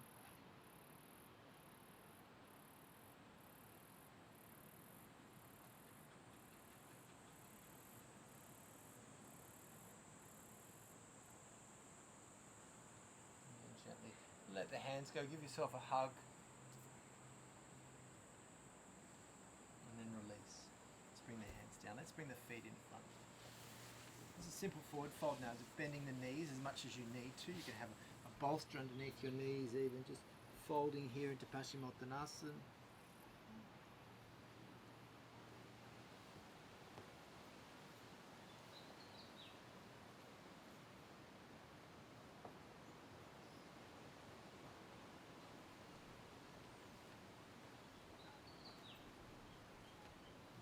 Going to release again. We're not holding that posture for very long. We're just using it as a little reset. We're coming now into Vishuddhi chakra and moving up our little journey. Vishuddhi in the throat pit, and the asana we're going to practice here is shoulder stand. So we'll start with shoulder stand. So if you're going to be practicing, a few options here. If you have any neck issues, please just practice a modified version, and what I mean by that is probably just basic legs up the wall. So having a bolster underneath your pelvis is totally fine. If you wish to come further than that, please do use a blanket. The blanket is going to be a support for your neck. I see so many people practicing shoulder stand without the blanket, and as somebody who has struggled with neck injuries over the years, I urge you, don't do it. So using the bolster, so the blanket as a support for your shoulders, coming up into either Viparit Karani asana or full shoulder stand, or you may wish to explore pose of tranquility, coming into a balance here, hands come to the thighs or knees.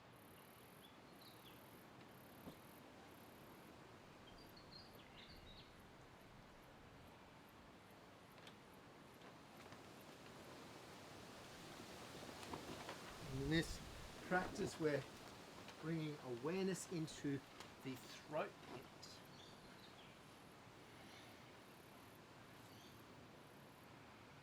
So listening, we're using our Ujjayi breath here, a whispering breath.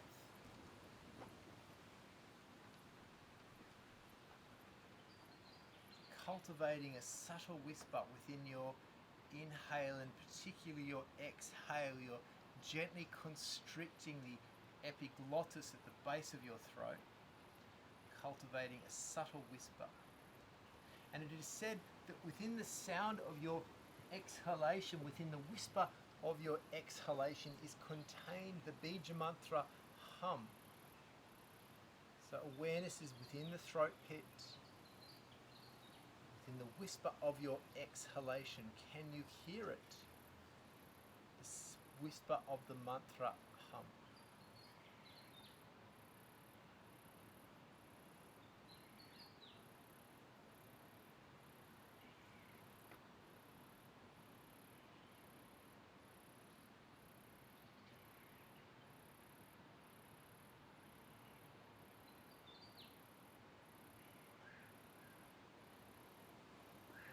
Stability wherever you are. If you wish to progress from shoulder stand into halasana, now would be an appropriate time.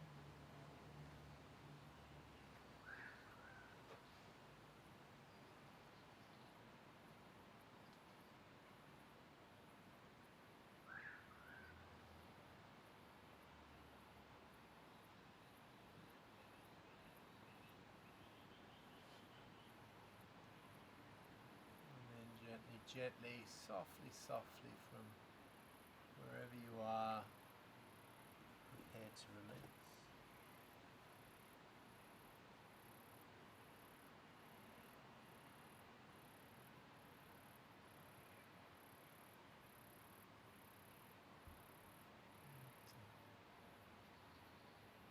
Depending how far you've gone in there, it can be a big posture. Give yourself a little minute here to resettle, particularly if you're practicing shoulder stand and coming into plow,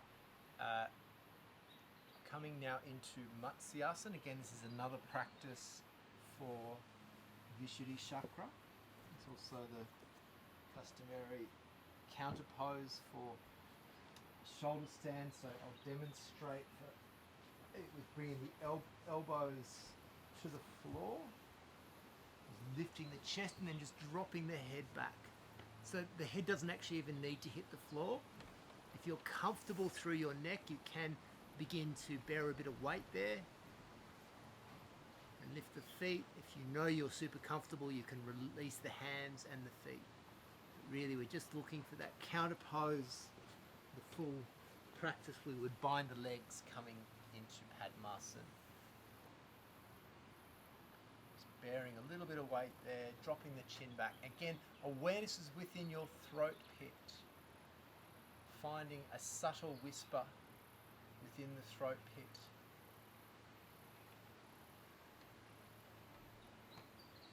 Bringing your attention there.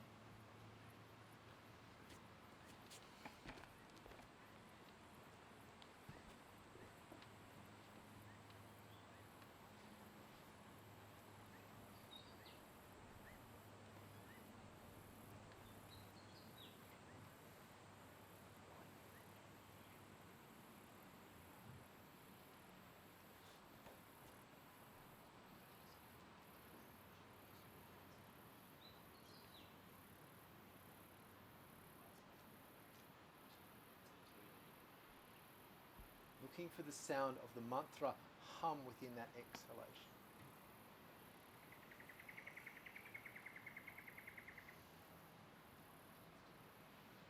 And then release it. Release it. Lying on your backs now. We're going to move directly now into Shavasana. We're moving now into Agnya chakra, our third eye chakra. And there's actually only a few asana that we can use for Agnya chakra. Traditionally, we would practice headstand. If you are comfortable in headstand and you want to practice headstand, you certainly could now. But if If you're not comfortable with headstand, just staying on your back here.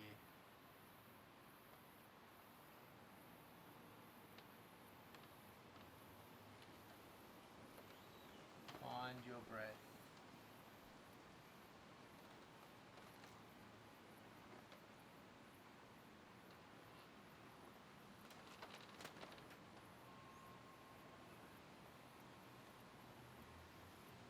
Just bringing awareness between your eyebrows. Bringing awareness between the eyebrows. This is the point of Brahmadya. This is the Kshetram, the activation point for Agnya Chakra.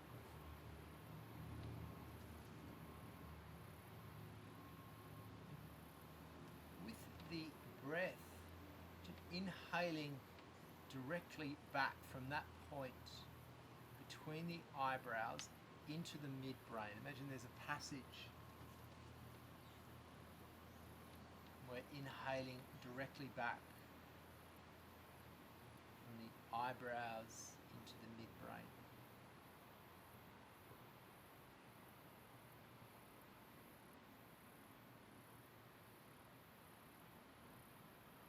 So inhaling, awareness moves from that point of Brahmadya between the eyebrows into the midbrain, and visualize perhaps a dimmer light. As you inhale, the inside of your mind is illuminated. It's like you're turning up a dimmer light. As you exhale, that light gently softens. You're inhaling, awareness comes from between the eyebrows into the midbrain, and we're illuminating. And adding now into this practice the chant of Om. So you're inhaling with Om, exhaling with Om.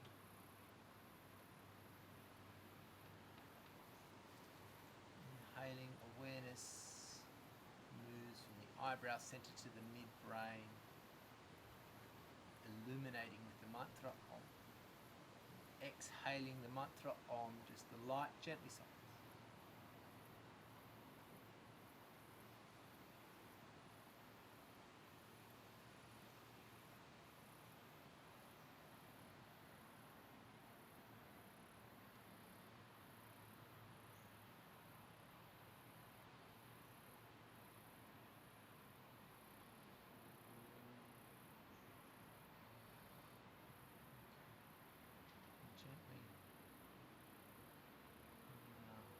Let go of any effort there, let go of that mantra. I want you to bring now awareness back into Muladhara chakra in the base. I'm just going to revisit all of our chakra points. Muladhara in the base. In the center of your pelvis. It's the perineum for men and the tip of the cervix for women. The bija mantra here is LAM, L-A-M. Perhaps visualizing each point with just a bead of light as it is named. Recounting the mantra. And now bringing awareness to the tip of the spinal column. Swadhisthana chakra, the center of our water element.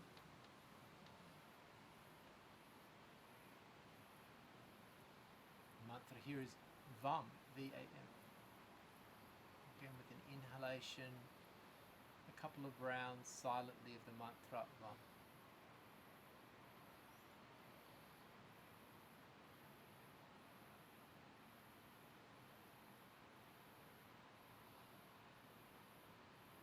Moving now up through the spinal column to the point directly behind the navel, to Manipur chakra, the center of our fire element, Agni.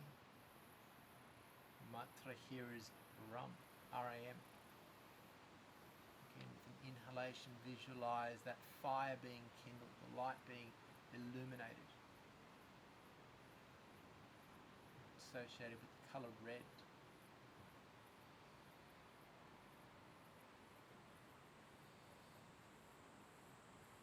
And now up into anahat, directly behind the heart space. Breathing into that space. And connected with the colour green, anahat, unstruck.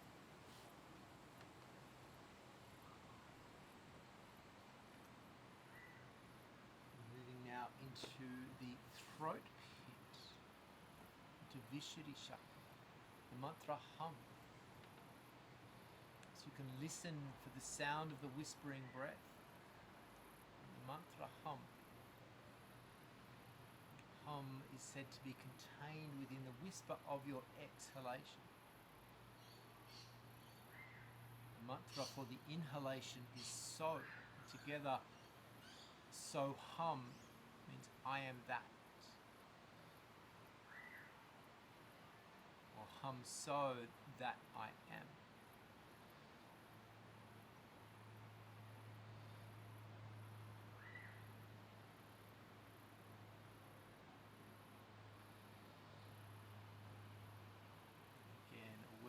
Comes into the third eye center, Agnya chakra, with the mantra Om.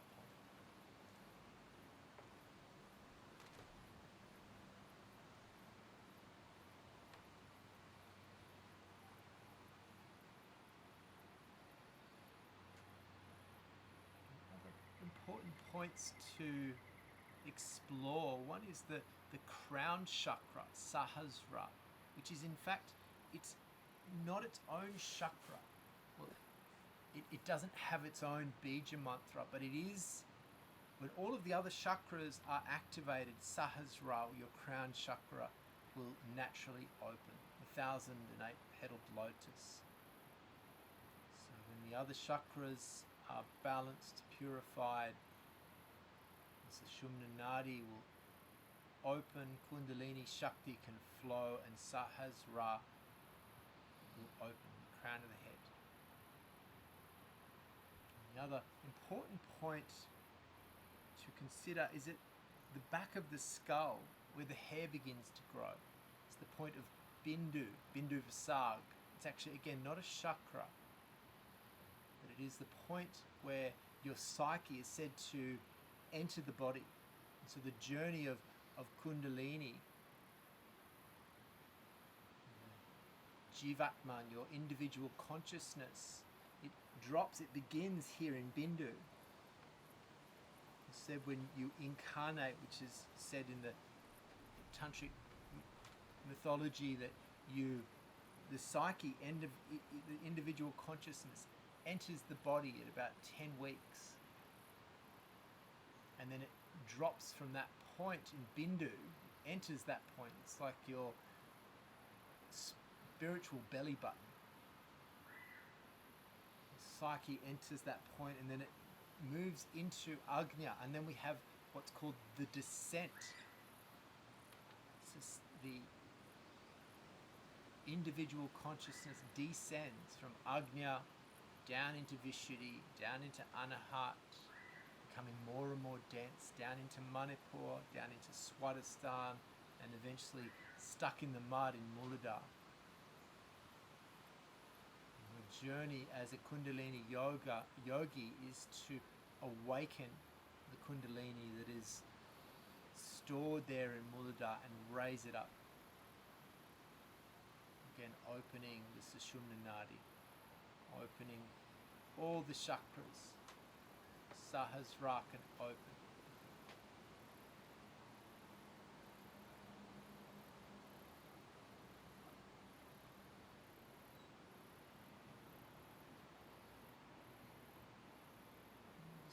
Breathing gently now. Bringing awareness back into your arms and legs, hands and feet, fingers and toes.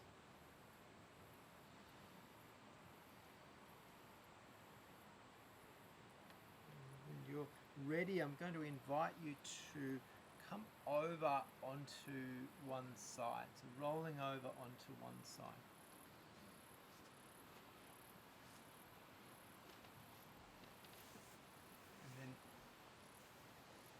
In your own time, when you're ready, making your way up to a seated position.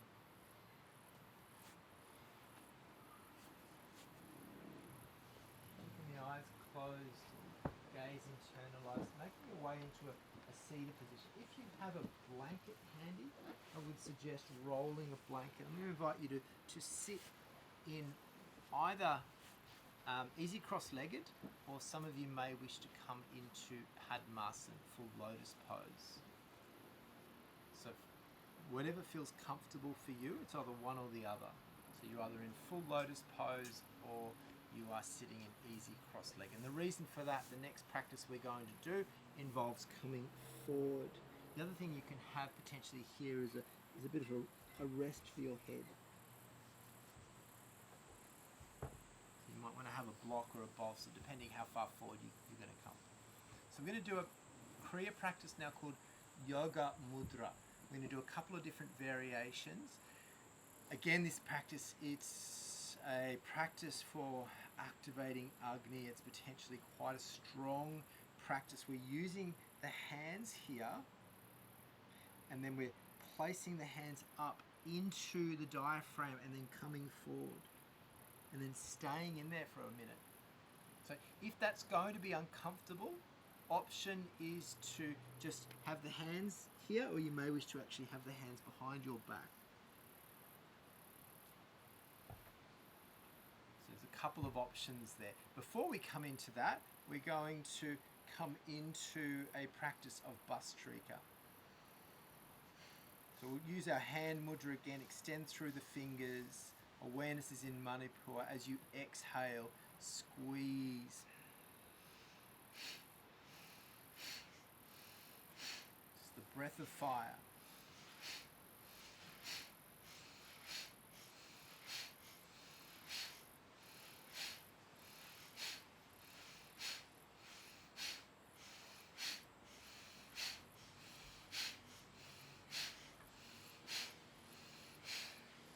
Again, a pause. So we'll do a round of Yoga Mudra now. So choice to bring your hands, if you have the little fingers pressed into the inside and then coming forward. So bringing pressure in there and then staying in there, breathing into that position. So again, only to the point of comfort. If it does feel uncomfortable for whatever reason, step out of it. Staying in there if you can, just breathing softly, breathing around it. It's going to force the breath into your upper chest. Trying to keep that breathing as relaxed as you possibly can.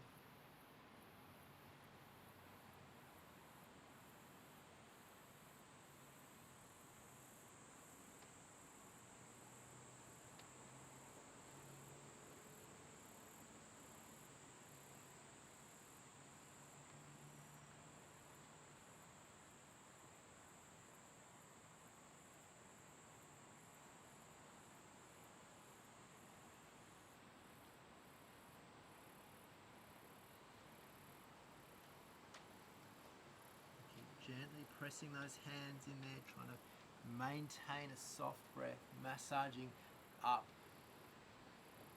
into the diaphragm, to the upper abdomen, and staying in there for a few more rounds if that's comfortable.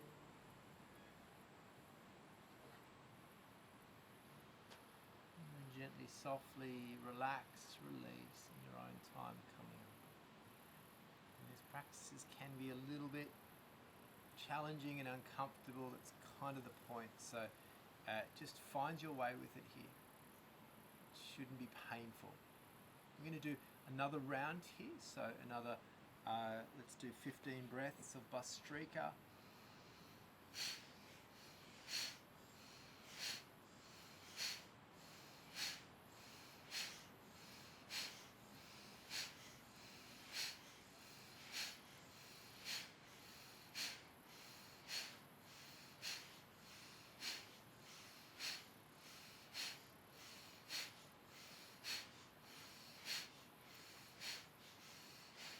Have a pause.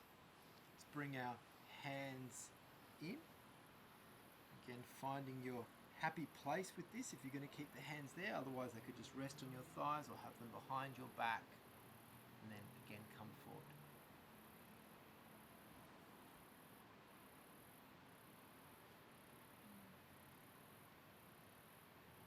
point here is to maintain a soft breath, breathing around.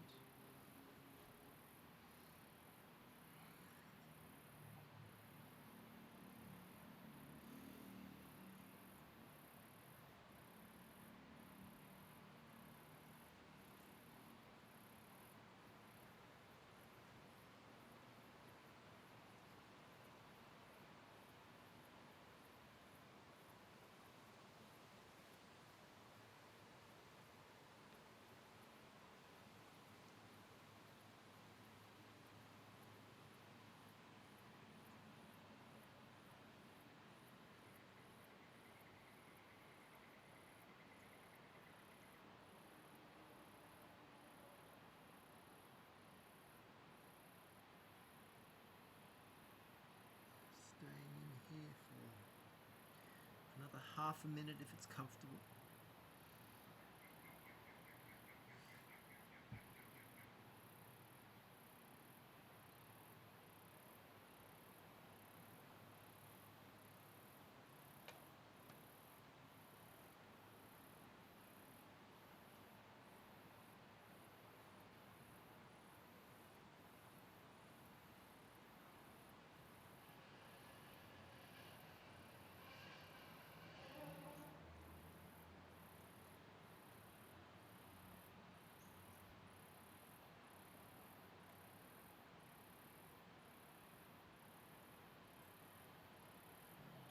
Gently raising up.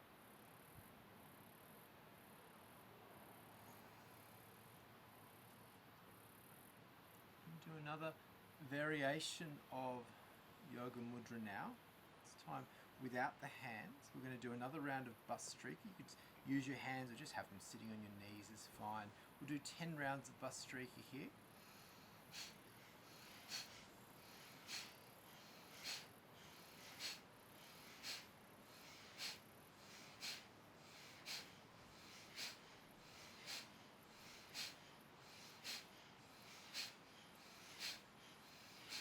Have a pause. So grabbing a hold of your big toes or your knees, if it's comfortable, grab a hold of the big toes and take a full breath in.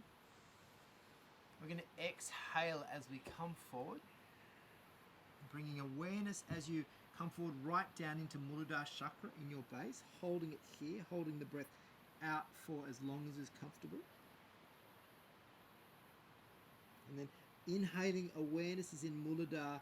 We're inhaling, we're coming up, and awareness rises from Muladhara up through your inner body.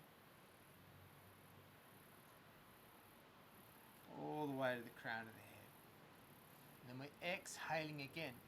Awareness descends from the crown of the head down through the inner space, down back into Muladhara chakra.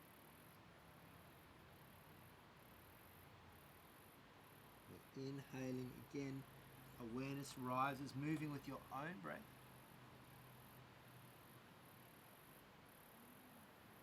Awareness rises to the crown of the head, and we're exhaling. Awareness descends from the crown of the head back down into Mudra.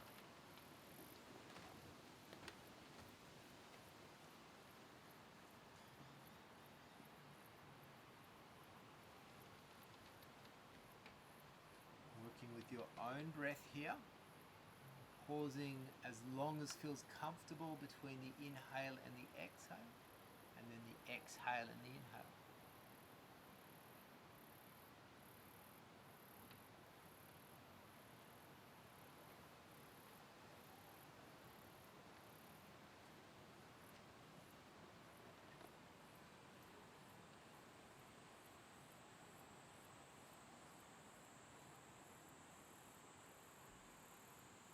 Doing one more round here, and then just coming to a seated position, sitting upright.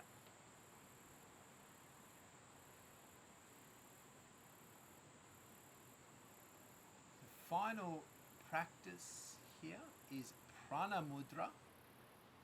So another kundalini kriya. Where again sitting upright, we'll again use a practice of Bastrika just to help kindle the fire a bit, get Shakti moving. So it helps, particularly when we're new to these practices.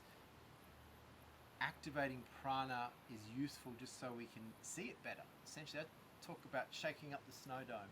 You know, those little snow domes, you just see all the flakes, and then we sit there and watch. So again, we'll do a practice of Bastri. Actually, I'll explain pranayama mudra first. So again, sitting up nice and tall. You could actually practice this from Siddhasana. So in this case, you would be sitting on top of your heel. If that's comfortable for you, it'd probably be a better spot, sitting up nice and tall in Siddhasana. So the heel is actually used as an activation for, it's used in a lot of kundalini practices as an activation for mudra. So it's Siddhasana for men and Siddha Yoni Asana for women, because you're activating the yoni. The other element to it, and I've got short stumpy legs, is to bring the other heel up, and it presses into your pubic bone. So I don't like practicing that, it's not good on my knee. But as long as you're sitting on one heel, and again, if it's not comfortable, just return back to a easy cross-legged. So pranayama mudra, it's a practice of connecting our awareness to prana. One thing we're moving now more into spinal breathing. If you're comfortable now directing with this next practice, we're basically taking a full exhalation. We've got a hand mudra here. So bringing awareness to prana between the hands, bringing awareness into Muladhara chakra. We're inhaling. I'll just demonstrate the first round. Awareness is ascending up from the tailbone, up through the spinal column. I'm raising the hands at the same time. The hands come to the throat pit into Vishuddhi, and I stop there. I inhale as much as I possibly can. I'm filling everything up. And then I'm holding the breath. I'm activating Mulabandha in the base and expanding outwards. Awareness is now extended out in every direction, across the outside world, across the horizon, holding it there for as long as is comfortable, and then exhaling. Awareness comes back through the crown of the head this time, descending through Agnya Chakra, Vishuddhi, Anahata, down through the spinal column, Manipura, to the tip of the tailbone, Muladhara. And you can take a reset breath here, inhale, exhale, and then move into the next round. Let's try that together. So just find your breath. And then a full exhale. Awareness is in Muladhara chakra, raising awareness up, raising prana from Muladhara into the tailbone, Manipura, Anahata, into Vishuddhi, holding it, breathing as much as you can now. Fill the container. Hold that breath now. Activate Mulabandha. So you're active in the pelvic floor. Keep you grounded as you expand the hands and awareness outwards over the horizon, stretching through those fingertips. Awareness is out across the horizon. And then we're exhaling. Awareness comes back now through the crown of the head into Agnya Chakra. The hands descend. Vishuddhi, Anahata, slowly with the breath. Manipura, Swadhisthana, Muladhara. Have it again, a full reset breath here. And now in your own time, follow your own breath. Inhaling awareness and prana rise up through the spinal column.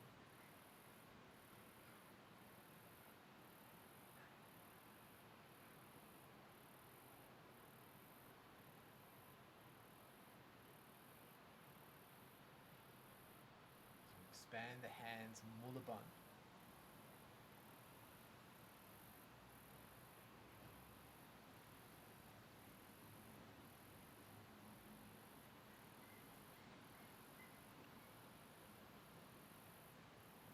Comfortable and just, you don't need the reset breath, you can just inhale and exhale, moving in and out of pranayama mudra. Please do feel free to have a reset breath or even 2 breaths between the rounds. You don't want to end up being short of breath.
your rounds in your own time.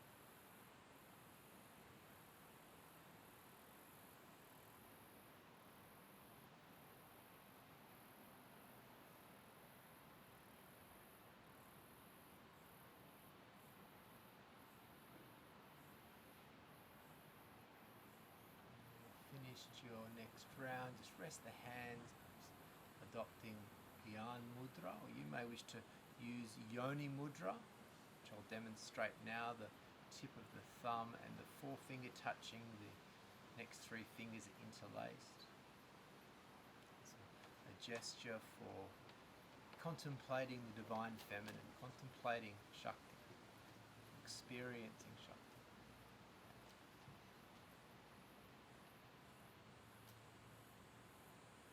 Notice, if you will, the play of light, heat within you, experiencing the quality of prana within you.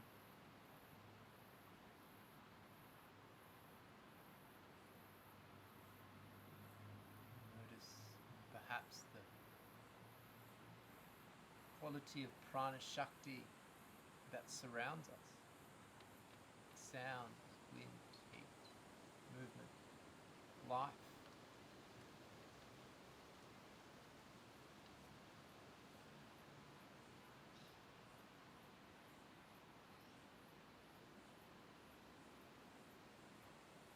Notice perhaps that the quality of prana that surrounds us is not so very different to the quality of prana that is contained within us.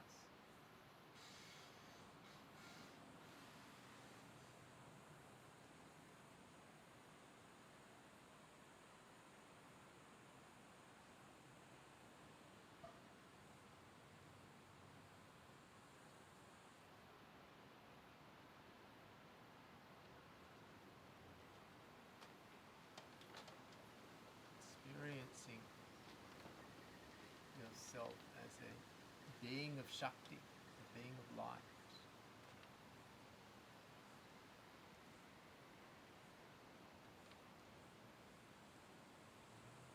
Establishing yourself as Shiva,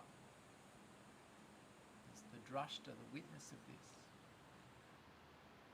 You are Shiva sitting on the mountain watching.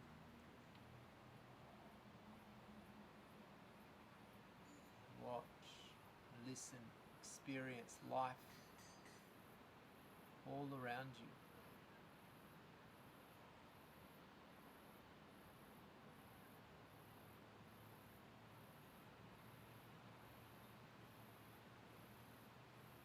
Connect with the observer.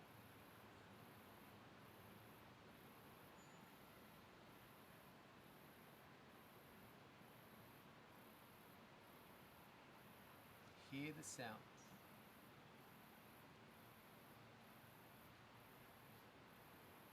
Notice the sensation. Feeling now into the space that exists between the sounds.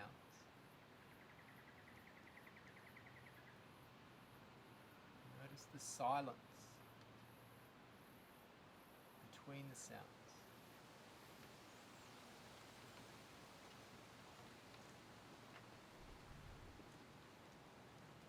Having thoughts, acknowledge them in the same way. Ripples of prana.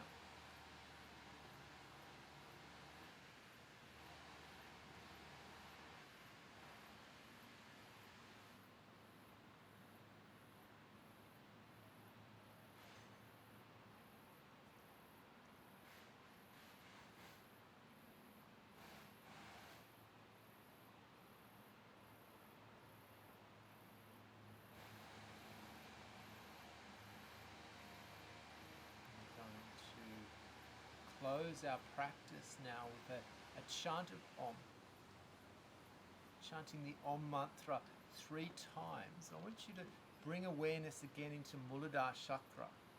We're going to chant the Om mantra as though it's ascending from Muladhara chakra, raising all the way up, becoming vocal within our lungs. It starts off silent down in Muladhara, becomes vocal when it hits our lungs, moving through Vishuddhi and expressing itself out through Agnya. So we'll chant the Om mantra 3 times in this way. Begin with a full exhalation, let go of the breath. And then take a deep inhalation all the way down into your pelvic floor.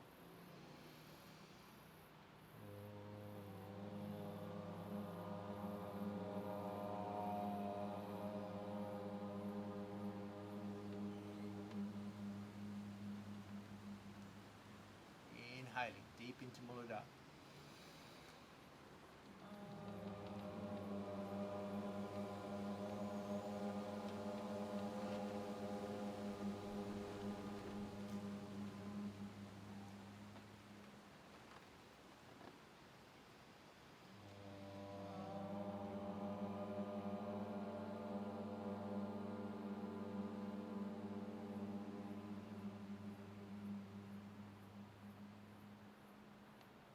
Chant Om Shanti, our invocation for peace. Big deep breath in. Om Shanti, Shanti, Shanti. Hari Om Tat Sat. Namaste.